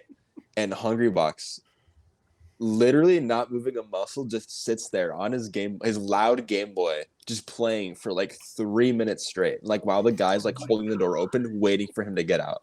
Like I can't get out because it only opens on the one side, so Juan's right by the door, and I'm like on the inside, and like I'm looking at him, and like I'm looking at the driver, and the driver's just like staring, right? Like get out, like we have to shoot film. He literally sat there for like multiple. It wasn't even like 10 seconds. Like, oh, let me save really quick. Like he sat there for minutes at a time playing his little Game Boy before he actually got out the van. Do you think he started a new level? That's the definition for me. He died and did another run. I don't know what he was playing. I wish like he was playing Mario at first, and that's why it was so jarring because he kept getting fucking coins. He would So just spam. Blue, you said minutes. Are you I sure don't it know if a wasn't like Mario. 10? Yeah, I don't know if a minutes. Mario level lasts 3 minutes, man. If it was some 15 seconds, like cool, fine. Like I would just check a tweet and move on with my life. But like I sat there for at the minimum like 2 minutes and 30 seconds while the driver just stood there. And then the driver just like walked in the house, and then we finally got out. And then they gave us directions. But like I'm not even it was too long for me not to think it was a big deal. I don't know, Blue. Great art ended up coming out of him. He's like, it's like when Jared Leto like mails his semen, and we all are like, no, like he needs to play Joker, so it's okay, right? Yeah, he's the Joker. He's the Joker. You know, I think it's emblematic of HBox's aura that we have spent more time talking about him than we have about IBW, who won the tournament. Yeah, exactly. He gets in our heads. He knows what he's doing. He's a master at what he does. And we're going to be talking about it more as the show goes on. There is something we got to talk about, about HBox's ability to win a major. Before we do that, so we mentioned 3 people in the top 5. I'm going to give you guys 3 players who I think are top 5 worthy, and then we got to decide which one doesn't make the cut. Okay. Number 2 at this event, Plup. Number 2 at Genesis, Jmook. And I think he got, he got 5th at Genesis, and he got 3rd at Pound or something like that. We've got AMSA. So those 3 people I think are great candidates for a top 5. But we only got 2 slots. Edwin, who do you cut from that group? I'm gonna cut AMSA. Gonna cut AMSA. Sora, I know your little Pacific friend over there. What do you think about him? I don't know. That's a really hard one because I think for me, yeah, it might have to be AMSA. It's a tough one. It's a Blue? toughie. Blue, what do you think? You counting? Yeah, there's 3 people. I was thinking the top 5 in my head. Oh, okay. I thought you were just making sure. I'm sorry. What did AMSA attend? Tell me that one more time. So he did Genesis. He got Genesis? 5th there. He got Who did he lose to? He lost to None, and he lost to Zain. He destroyed Keizu, if that makes you feel better. He 3-0'd Keizu. It was very ugly. He went to Pound. He lost to Lod there. No, he beat Lod, right? Yeah, he beat Lod. He beat lost Lod. to Polish and lost to Hungrybox. Lost to HBox, yeah. So these are good. These are good results, right? Yeah, they're not bad. He's going out there. He's beating people. I forget his. What else? He had. He beat Ginger. To you, but there's that. He has. We can talk off camera results what that means to me. He destroyed Fiction. Remember that one? Yeah. He had some good results. Yeah. What do you think? If you had to kick one of those 3, it feels fucked up doing it just because I like to give more benefit of the doubt to non-North American players just because there's it's different obviously. Give him one more event. I think he'll be able to be in that debate. I trust he'll do amazing at his next event. But for now, let's just leave AMSA off the list. Sorry, AMSA. Yeah. You know what? This is a hard question. This is a great question. Whoever came up with this question, great question. I'm gonna kick Plup out. Do you know why? Is we have not seen consistent results from Plup recently. What we just saw, 2nd at Summit, fucking beating Zain, beating HBox because HBox rested at 40% on his last stock. What we saw of it was really, really good. But we also saw 13th at Genesis before this, right? I mean, he lost to Jmook, he lost to Ginger. We know of these players as good players. Jmook we call a fucking top 5 player. All of us agreed on that. But it's just I'm a little if you get them 5 events or whatever, 10 events, I think AMSA gets top 8 at all of those, right? Maybe he gets 9th. Mm-hmm. Definitely. I think we've seen Plup do really, really well for long periods of time, but then we've also seen this fucking the whole cycle of he goes Sheik and then the Sheik doesn't cut it, so he starts going Fox in a few matchups, and then he goes Fox in a lot of matchups, and then he's only going Fox, and then the Fox starts to do poorly, so he just disappears and then comes back as only Sheik, and the whole cycle starts again. So it's just I don't know. I believe in Plup a lot, and Edwin and I like DM'd before he even played Zain. And I was just like mad that people don't think that he can beat Zain because everyone's like citing he lost the last like 4 sets. I'm like, dude, you cannot believe like Plup does that, right? Plup just loses Yeah, sets. he just does that sometimes, but It's his thing, losing. It's like he loves to lose. No, that's like right. That's the argument against him is that I think in any tournament he can win, but there's also a bigger chance that he can get like 17th or something. So I don't know. I'll say for now I'll put Amsa there, but I think like one tournament from now I think Plup probably deserves that. Yeah, I think the thing with Plup, I'd say is that his Genesis was like, if you look at the placements, pretty weak. But I feel like one of the things with Plup is that like sometimes I've been looking through like the catalog historically in terms of like what like the kind of people that upset Plup. And I think like especially with his recent 13th place showing at Genesis, I think it says a little bit more about the players that he lost to in that bracket. Like we ended up learning from Genesis also that Jmook is, at least based on this tournament span and like where he's training, that he is a top 5 player, right? We've learned that. We learned that because he beat someone like Plup. And as far as a person who Plup lost to in losers bracket, that was Ginger, who I don't think is fundamentally like at this current state of how the players are trending. I don't think losing to Ginger is fundamentally like that much worse than dropping a set to Polish, which we've seen Amsa do. However, Yeah.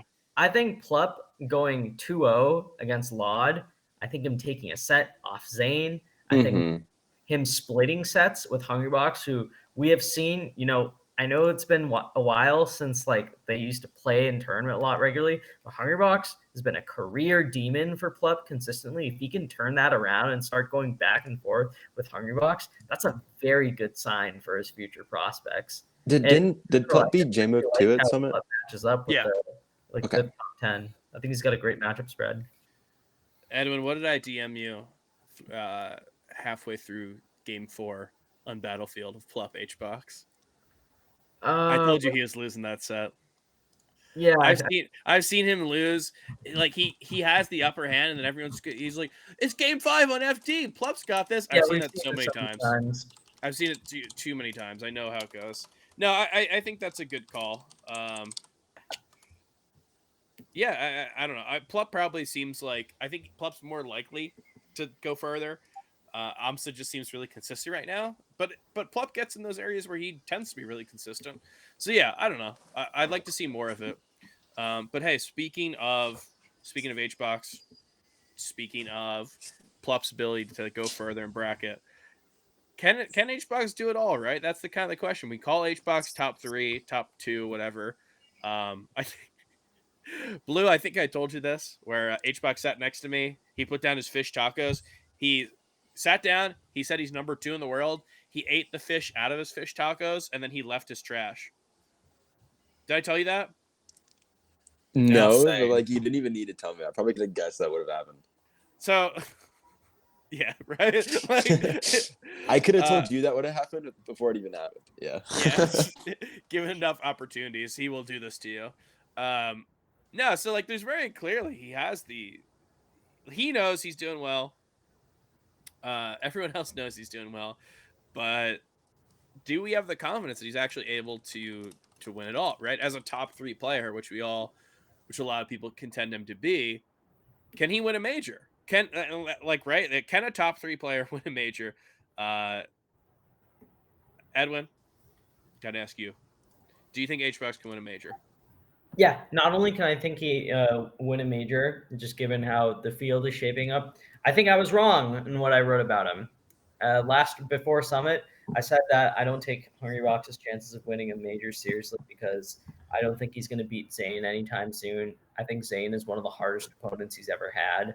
I didn't like his chances against IBDW.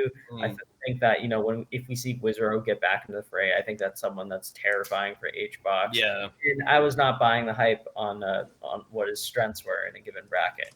I think that has to be reevaluated in a situation and in a meta that's given us now proof that you don't have to go through Zain to win. I was gonna say that. Yeah, that's exactly what I was gonna say as well. It's so big, right? Like being like not having to specifically take out Zain, because there are other people who can do it for you, but you have really good matchups against like the people who are doing that. Like Juan Jmook, for all we know, could be an absolute massacre for Jmook against Juan, but in the like before that, you know, we can only assume that it's Sheik Puff, right? Yeah.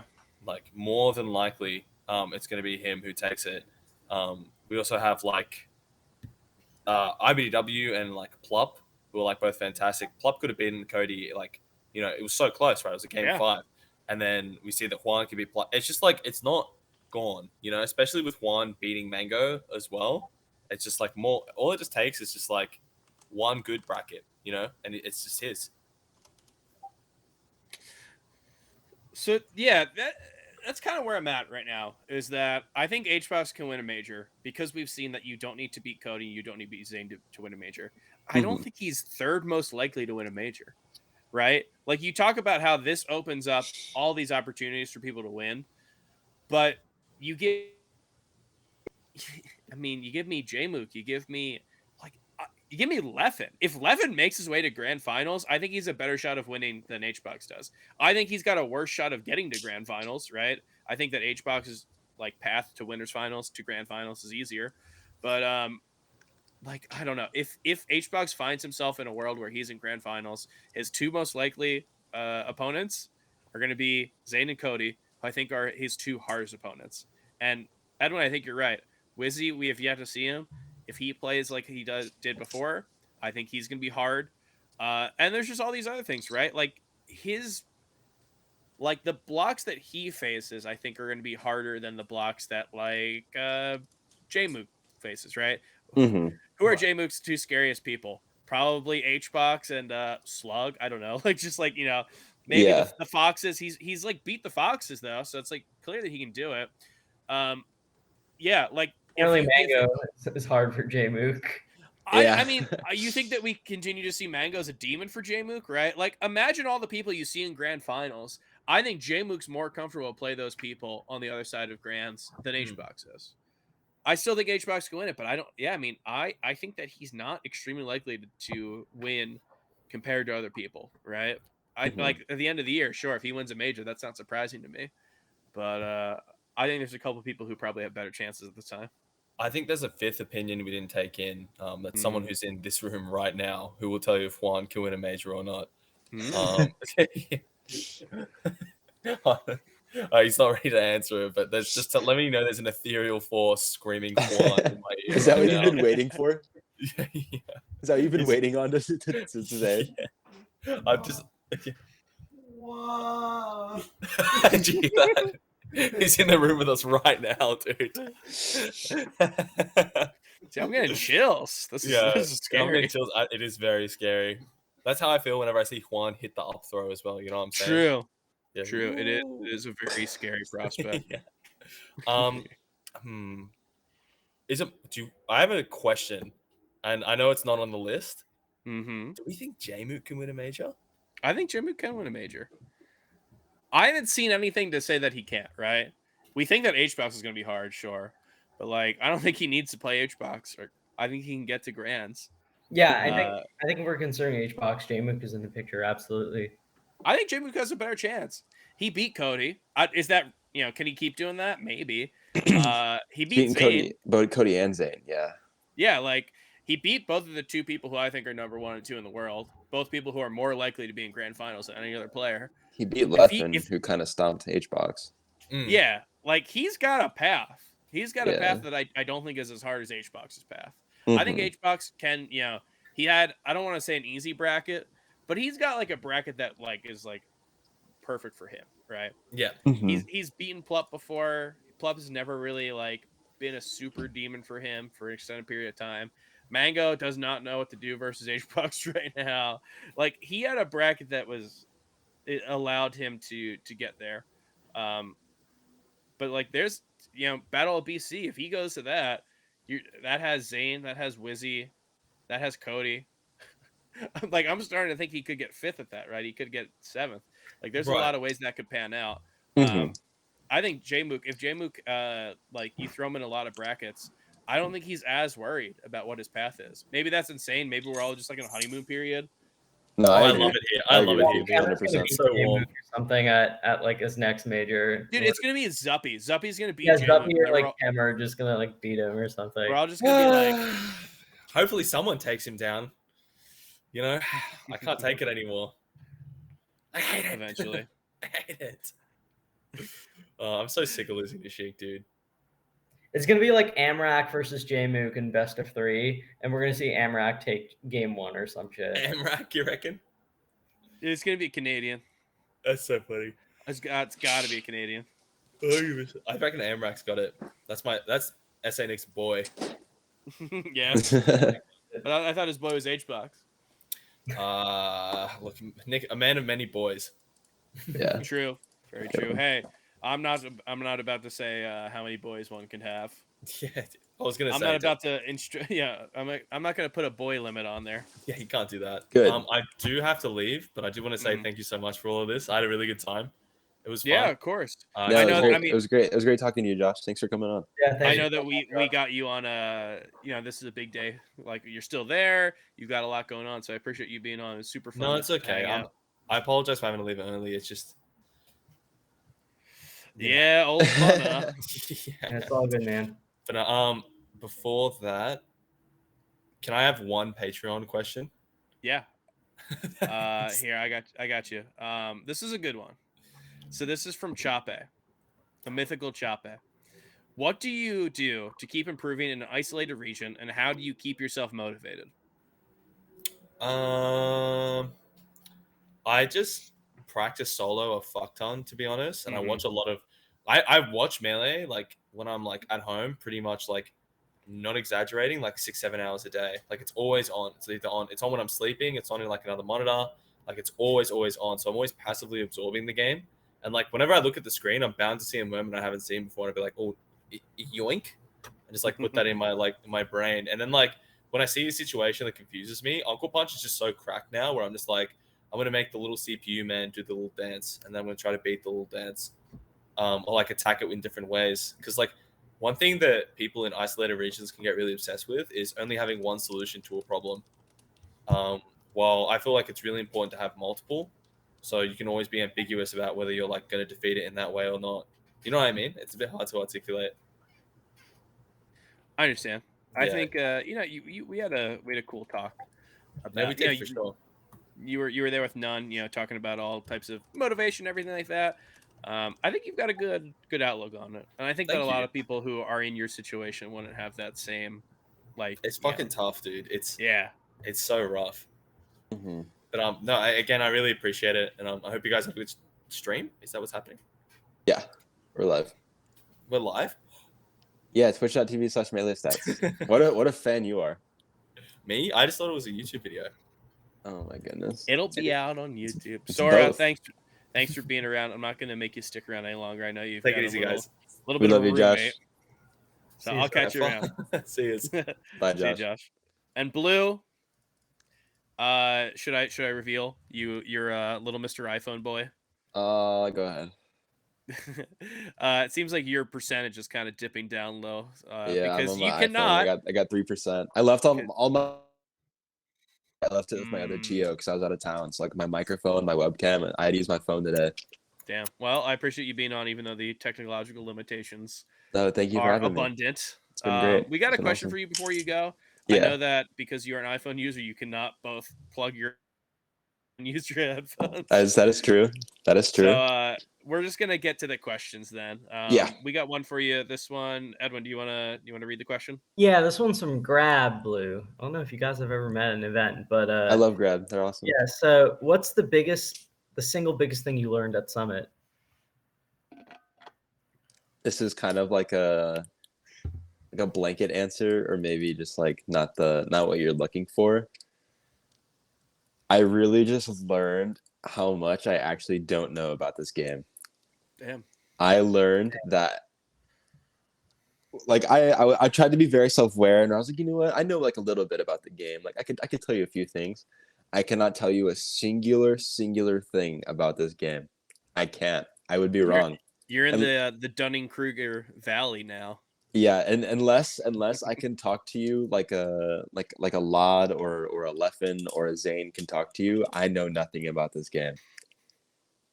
What I learned is that I suck. That's what I learned. That's Wow, what very I learned. humble. How about this follow? What was your favorite meal from Summit? Ooh, like catered meal or off Yeah. grounds meal? Oh, you know what? Give me both. Give me Both. favorite off grounds, favorite catered. Oh man, what did I eat when I was there? There was Papa John's. There was Papa. Thank you. Shout out Papa John's. I'm a big Cane's lover, so I love Cane's Day. I love the Thai food. Thai was good. I had Thai was great. I had the curry, the yellow chicken curry, I believe. I went for the 2 vegan ones. The vegan ones look great. Oh yeah, you're The better. vegan You're curry better is- than I am. The vegan curry's so good. I mean, I was eating a bunch of meat the Yellow entire curry. week, and I just happened to go for a vegan curry that 1 second. Awesome. Yeah. So, So yeah, I I'm think no saint. the curry or the Cane's was definitely high tier. There's probably something else I'm missing that was good. I'm just like forgetting it. But favorite like not Summit meal. I'm gonna be 110% real with you. I only brought like $30 to like that trip. Spendable. Might have been all I had at the time. But my very good friend Nikki bought me food at this place called BJ's, the restaurant brew house. Oh yeah. It's right next to the Chili's. Yeah. He bought me a Nashville hot chicken sandwich. That's And great. that was like the only non-venue food I ate because I was so broke. So that's by process of that being the only one available. That's my favorite off Summit meal I had. Edwin and I, along with Dingus Master, we went The to legend. the legend. We went to a BJ's Brew House in Laurel, Maryland. We when we were there, it's a nice place, right? You agree Mhm. with this, Blue? Yeah, it's a nice place. I like it. It's a cool place. Edwin sits down and he asks for just a tequila, like tequila straight, Yeah. and it comes and he takes the lime and he's starting to pour salt on his hand, and I'm like, Edwin, we're in an establishment right now. You cannot do this. Yeah, This no, is not Edwin. a frat house. No, Edwin. Yeah, you're a little too was- crazy for that. It one. was 4 p.m. It was just like not the time. I'm a crazy man. What can I say? Well, I'm Blue, your percentage, I bet, is ticking. Yeah, I down just as we posted it was speak. at 2%. So I was 2%. gonna. Okay, well, we'll get you out of here. Do you want to use your last 2% to plug? Where can people find you? My Twitter is what is my Twitter? You could follow me on Twitter at Blue SSBM. Do you not know your handle off the top of your head? No, I'm like new to this. I just started getting followers like 4 days ago. What do you want? Like I'm not used to being in the public. It's I had just to Blue SSBM. I think I could have Blue guessed that SSBM. was yours. That's definitely mine. My Twitch is a SSBM Blue. Please drop a follow. I'm gonna go. I know. It's bad branding. I know. Actually, I'll tell you it later. I shouldn't say this on cam. Somebody will mess with me. Yeah, You're Blue also at SSBM on 2%. Twitter. I don't think you got a lot to say. Yeah, SSBM Blue on Twitch. Follow at Dalton_Hugar. That is like my best friend and who has done so much for me in the Summit campaign. Shout out to the homie. He's great. Follow Melee Stats. Subscribe to the We'll do to that. the Patreon. Don't even. You know what? Don't even worry. Don't worry your pretty little head about that. Thank you. You don't worry your pretty little head about anything. You're wonderful, both of you. All right, I'm at 1%. I'm gonna dip. Thank you so much, guys, for having me on. It's been a Blue, pleasure. thanks for being on. Maybe we'll get you on when you have all your equipment and you're not just on your iPhone. I would love that. These are amazing. I had so much fun. You will see me again soon. I promise. I hope so. Blue, super fun to have you on. Thanks so much. I'll see you. Did he really acknowledge our producer? Well, Edwin, I guess it's just the two of us. Yeah, what do we talk about? I don't know. This has never happened before. It's like when you're at a party and everyone leaves and then it's just like a few people, right? You had this big fun party and then it's just like 3 people at like 3 a.m. on the couch. This is kind of what this feels like. It's so funny that you come up with this comparison because this is just like it's a great encapsulation of how and now differently we think. You think Okay, like I've got another analogy. We're like empty nesters. Like we're in our golden age. We're like 48, and our youngest just went off to college, and now we're just like, yeah. See, this is how well we know each other. You knew immediately the comparison I was going to bring up, which is when our kids graduate, they go to college, and suddenly it's just us in the house. Good colleges, not great colleges. I don't need them to go to great colleges, but good colleges. Wherever makes them happy. Wherever makes them happy. Yes, I agree. And who knows? Maybe by then college will be free. We had another Patreon question which we didn't get to ask. Should we let it rock? You wanna ask me? It's about Summit. You wanna ask me? Yeah. Let me just. So wait, I did not send you this question. Yeah. I'm sorry. This is from Question Superstar. Okay, I'll give you a. This is from Question Superstar. Who's a Question Superstar? It's not from Seal, is it? Not from Seal. It's from the second Question Superstar. All right, let's take a look at this. Zadrio, for both of us, I guess. If you had to choose 3 people who were at the Summit Studio this past weekend to join you on a desert island, who would you bring and why? At the Summit Studio in the weekend, who was there, Wheat? I feel like you have a better idea for this. Yeah, I was there. I felt like I was being asked. I don't think you. I mean, you could make a guess if you want, but yeah, no, there's probably about like 50 people there or so, VIPs, that's players, right. maybe Yeah. 60 with staff. This is a good question. Who do I want in there? So it's me and 3 other people. We got a team of 4. I would like people of various abilities. I'd pick Jmook. Jmook seems to be very talented. I saw Jmook out push up Mech. Right? Like we all saw that on stream. I think Jmook's a great pick. He's a musician. I don't know, maybe he makes a guitar out of like a coconut or something. Serenades us. Who do we need? I feel like Salt would randomly just like no shit. He'd have like a plan or something. Like he'd have a very versatile out. I feel like he's good at a lot of things. We need a Boy Scout. Who's a Boy Scout of this group? Salt. Salt doesn't give me Boy Scout energy. Yeah, he has Salt. I guess he's like good at Boy Scout energy. Cody. You know what? I'll take Fendi. Fendi, I think is a smart guy. I think he knows his way around stuff. And maybe he doesn't give me Boy Scout energy, but I think he's a good pick. And you think Rienne could make something like if you're on an island, she could like craft something with her hands. You know what? This is a great way you're going. I'm going to one up you. I'm going to talk about someone who Violent. It's Violence. Yeah. Violence was talking about like someone randomly asked him, they're like, Violence, what do you do when you have a grease fire? And he was just going off. He's just like, yeah, you need to suppress the oxygen. That's the thing. So like you can, if you have a grease fire in something, you can close your toaster oven and that suppresses all the oxygen. And you can use a wet paper or a wet towel. And then someone's like, wait, wet? You're not supposed to put water. And he's like, no, but the water. It's just like he's going off about it. So I'll take Violence. And then I'm there. I bring nothing to this group. Unfortunately, Webbs isn't there. Hopefully this means that Webbs is not on an island at all, right? Hopefully this means he's just at home. I don't know the implications for not choosing someone, but those would be my 3. How was your week, Evan? How's your week? Pretty good, man. I've just been like super busy. A lot of personal stuff come up with required commitments. I feel safe admitting this to the listeners and to the fans. I've been job interviewing for a bit, so that's been taking up a ton of my time.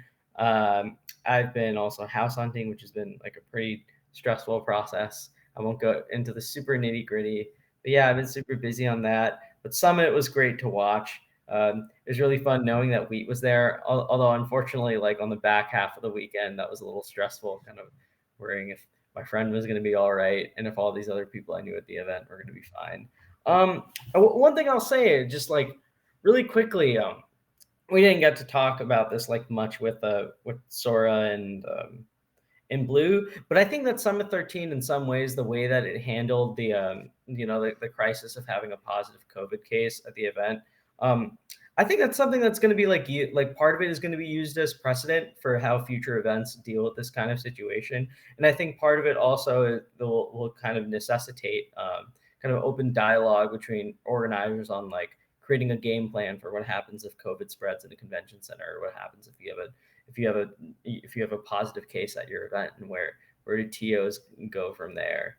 I think all of that is kind of on the table now. And I think obviously like attendees have to also make these kind of decisions in terms of like understanding the risk that they're taking on by going to an event. Yeah, I mean it's a scary time. I did 3 negatives in a row, day after day, not 3 in a row, and even then, like I like still, I'm like, yeah, well, I'm not going to, you know, Creed's this weekend in Philly. I'm not going to that. I don't feel comfortable being around people right now.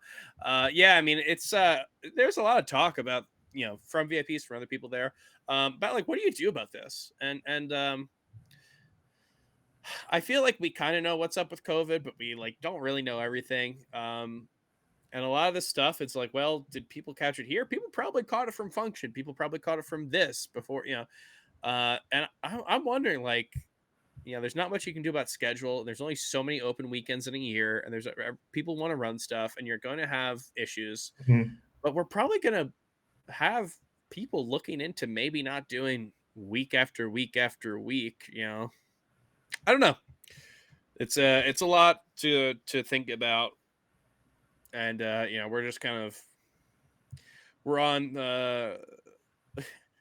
we're always trying to figure out what's up next with COVID, right? Like, you know, the second we think we know what's going on, something changes, and that's kind of where we're at right now, is trying to figure out what's currently going to be the landscape for the next few weeks, next few months. So we'll figure that out, and of course, you know, whatever comes through is going to have to play by those rules. Edwin, we have a very fun topic on this show. Really fun because we get to talk about what our guests are up to, but of course, without any guests, it's a little hollow, but you know, we can still run it. Officially unnamed, as we all know, but you know, colloquially known as Touching Grass. This is where we talk about what's been going on in our lives. I'm introducing it to you, like you've heard this every week, but I guess for listeners who don't know, it's, you know, it's a way of getting to figure out what's going on in our lives that's not Melee related. Edwin, yeah, I know you've got 2 that you're choosing between. I'll go. Papa John's has been the thing that I have been eating most this past week. It is not only the thing I've been eating most, I think it's been the only thing that I've been doing anything most. Papa John's was at they just kept bringing it in. And it just like was at these times where I was like, I could eat. And it was just like they somehow knew every single time to get me. I ate a papadilla, I ate a popper, you know, I ate some whatever they called it. I ate a bunch of slices, breadsticks, cheese, yeah, whatever it was, I had it. But Edwin, that is not my answer, because I have to give it up for you know, this has been a touching grass before, but I have to give it up because this is the last time that I'll use it for a few months. Going to have to go the Philadelphia 76ers. I was wearing this very jersey as we got eliminated in the Summit House. Unfortunate. Summit Studio, I guess. Yeah, I watched both of our games there this past week. Both of them we lost. Both of them I had to explain to Ken Chen and Mikey and Nick Yingling and everything why it's okay. It was very fun. I had a great time, and yeah, fun season. Definitely the season that I've been watching the most in years. I don't know why that lined up, but with like why this season I cared about more, but it's just like, I don't know. So I have to give it up for the legacy pick. You know, it's been around for a bunch of touching grasses, but I'll pick the Philadelphia 76ers because I'm not going to have a chance to pick them again for a couple months. Edwin, I know a few things that been going on with you, but what's been going on with you? What is your touching grass moment? My touching grass moment is revisiting the Batman series quite a bit. So I saw the Batman a bit ago. I've been like talking about it a lot with Pete and like the rest of my friends, sort of my thoughts on the series. And it's made me really want to revisit like all of Batman in general. This might actually be my touching grass segment for the next like 2 months. So prepare yourself. The first thing I'm going to bring up right now is Batman Begins. That movie is the most unhinged movie I've seen in quite a long time. I have never seen a movie so hectic, I would say. It is all over the place. The first hour of the movie is spent, or so, it feels like an hour. All over. Yeah, it's just, there's no emotional consistency. it is flashback to flashback, different timeline to different timeline, showing characters in different moments like develop. Like it is just like a massive roller Christian coaster. Bale is 19 at one point. Yeah, I mean, like It's like unbelievable. it's quite like I've seen movies from that era. I think Saw also runs into the same problem where it is just constant flashback. Like I know non-linear storytelling was kind of the wave for a bit, but this is truly some like living in different timelines and experiencing like the past, present, and future all at once shit. I think Batman Begins does a couple things well. I think the Scarecrow is fantastic. I think Cillian Murphy steals every scene he's in. But like, I mean, I'm not going to go into too much detail about the Dark Knight.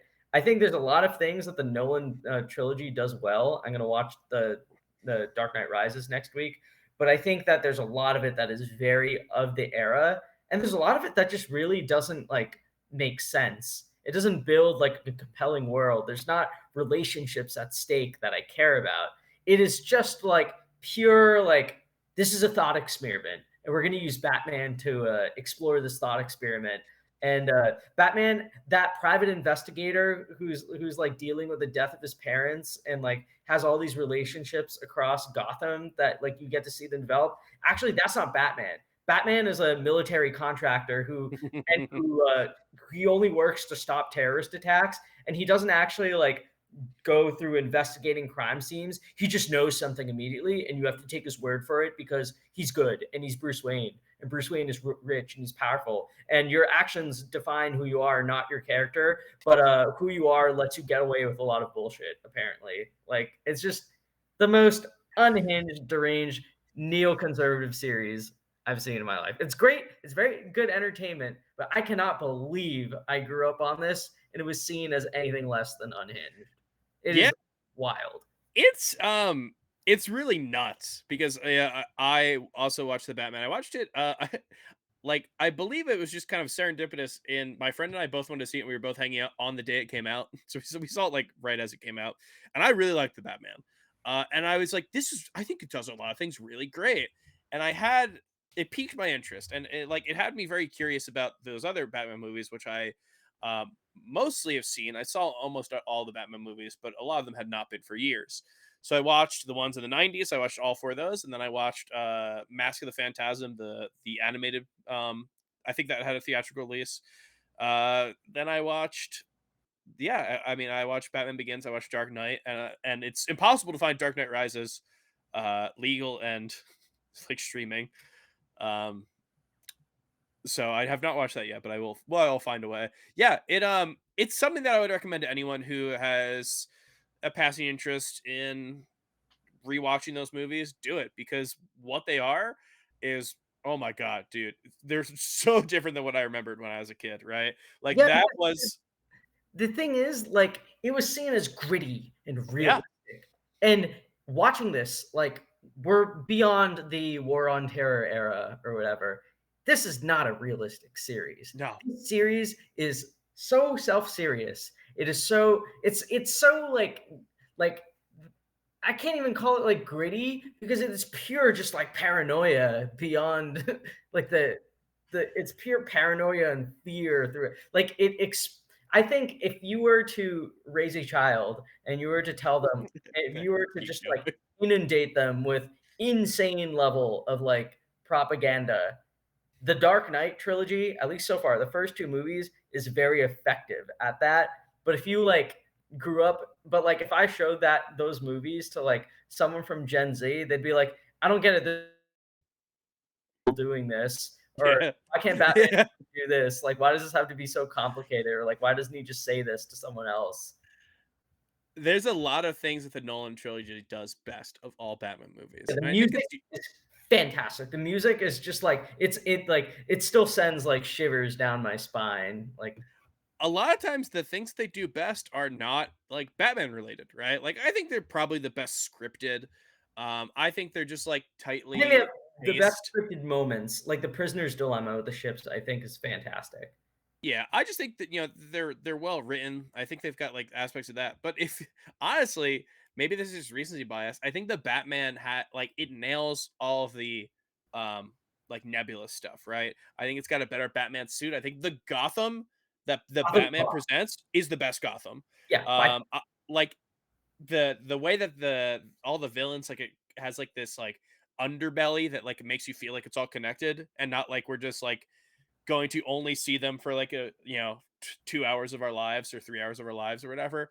I think it does a great job in that. Yeah, I don't know. I guess we have been talking about this, so obviously we can go on, but probably we should cut it short. I would say that if you are someone who you watch the Batman and you have any interest in watching the other ones, I'd say do it because they're all interesting. I mean, I know Edwin. I don't know if you plan on watching the '90s ones. I watched them. I do. I'm gonna they're- watch Burton and Schumacher.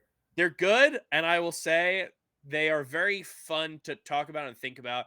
I honestly don't think that Batman and Robin is like piss poor. I think there are things that Batman and Robin does well. I'm excited to talk to you about that. Yeah, Hopefully off the I'll let pod. you It feels like it'd be a long conversation on the pod. Here, I'll let you know just really quickly. I did try, my spouse and I, before we got married and we were in college, we tried watching Batman and Robin together for fun in like 2016. And 45 minutes of the movie, we just gave up. We were like, this is so horrible. So maybe if I watch it again with a bit more of an open mind, I have my dog next to me or whatever, maybe I can enjoy it a little more. But right now, the plan is we're gonna watch we're gonna watch Dark Knight Rises next week or so. Mhm. And after that, I'm gonna go through I don't know which I'm gonna pick. I don't know what I'm gonna pick first between the Schumacher duo or the Tim Burton duo. But Just do it. Yeah, just do it 89 through that on. Just do that. yeah, I'll That's probably easier. do 89 onward. Batman and Robin is a bad movie. It's not good. Don't get me wrong. But oddly enough, there are redeeming qualities in the series of Batman. I don't think it's like, maybe don't throw the baby out with the bathwater for that one. It's interesting to talk about. I have a Even if- very embarrassing relationship with Batman and Robin because I used to watch that movie all the time growing up because it was very common to like come on the HBO channels. And this is when I was like a young adolescent or whatever. And I just thought Uma Thurman was like really hot, so I would continuously keep watching it. That's I was about to make a joke that you when you said you have a connection, I was about to say, "Oh, did you think they were hot?" And Yes, the I answer thought is yes. Uma Thurman was The extremely. answer is yes. Well, she's- okay. Well, who knows? Maybe we'll do a Patreon exclusive Batman episode or something. This is getting a little bit long. Maybe. Edwin, at this point, I usually thank the guests for being on, but they're gone. So thank you So for all the thanks sticking are around. back. It's actually all toward me now. I think we're under 2 hours. That's let's see if we can still do it. Still get out under 2 hours. Before we go, we got plugs and everything, but if you guys are watching on YouTube or on Twitch, you might notice I have a bit of a little new hat on. We have we've got some MS merch that is on the very slow path to getting to your hands and heads. So yeah, this is a little bit of a sneak peek. If you want to check out what we have, we're trying hard to get this to a place where you guys can buy them and get them shipped to you or something. But yeah, let us know if you want any. Just like it's good to have an idea of what we're working with before we actually open a shop and everything like that. But yeah, we're working on that. Keep your eyes out for that. Because I want to see. I love this hat. Like I got this yesterday because it arrived while I was at Summit, and I already wore it. Like I wore it to Wawa. Like I love wearing it, and I would love to see other people wear it. So we've got that. But yeah, of course we can just go into our normal plugs here. If you want to watch the show when it's live, like you're doing right now, you can do it on twitch.tv/melee stats. All the episodes go on to Melee Stats archive over on YouTube. While you're over on YouTube, you can check us out at Melee Stats. That's going to be our long form content. And twitter.com/Melee Stats Pod. That's where you're going to find our daily reporting and links to articles on meleestats.co, such as When's Melee and Monday Morning Marth. Edwin, felt like I did a worse job at that than I normally do. Maybe I need the presence of the guests here, but I guess we'll figure that out. And, if you love everything we do and you just want to support us, patreon.com/melee stats. Edwin, maybe one day, do you want to do the plugs? You want to try it out one day? Yeah, we can try that out sometime. Okay. Well, let's pick a arbitrary number. Do you want to do episode 51? Let's do 69. I don't trust you with that one. I don't think we're making it to I think 69 we'll either. get All right, Edwin, it's been a joy to have you on. Yes, And indeed. you know what? We have been talking about it. We have been talking about how we're going to be a bi-weekly show. And we talked about it right before we had the longest stretch of events that we've seen forever. But I think that we are actually going to get to feel freed from this madness. I think we actually get a free week off. So we're probably going to go back to our bi-weekly plan. I had a wonderful time talking to everyone, talking to all our guests, talking to you, talking to the audience. I had a wonderful time talking to everyone week after week after week. But, as we talked about before, we are trying to move to bi-weekly so we can work on these other projects. So we can work on merch and videos and player sponsorships and stuff like that. So we are not going to be on next week, but we will catch you the week after that. Hopefully, we got something juicy to talk about because by then Edwin's going to be, having watched 5 Batman movies. So he's going to need to talk about it somewhere. Edwin, appreciate you being on. Thanks, sweet. See you guys. Cool. I'll see you guys 2 weeks from now. Peace. Thanks for watching.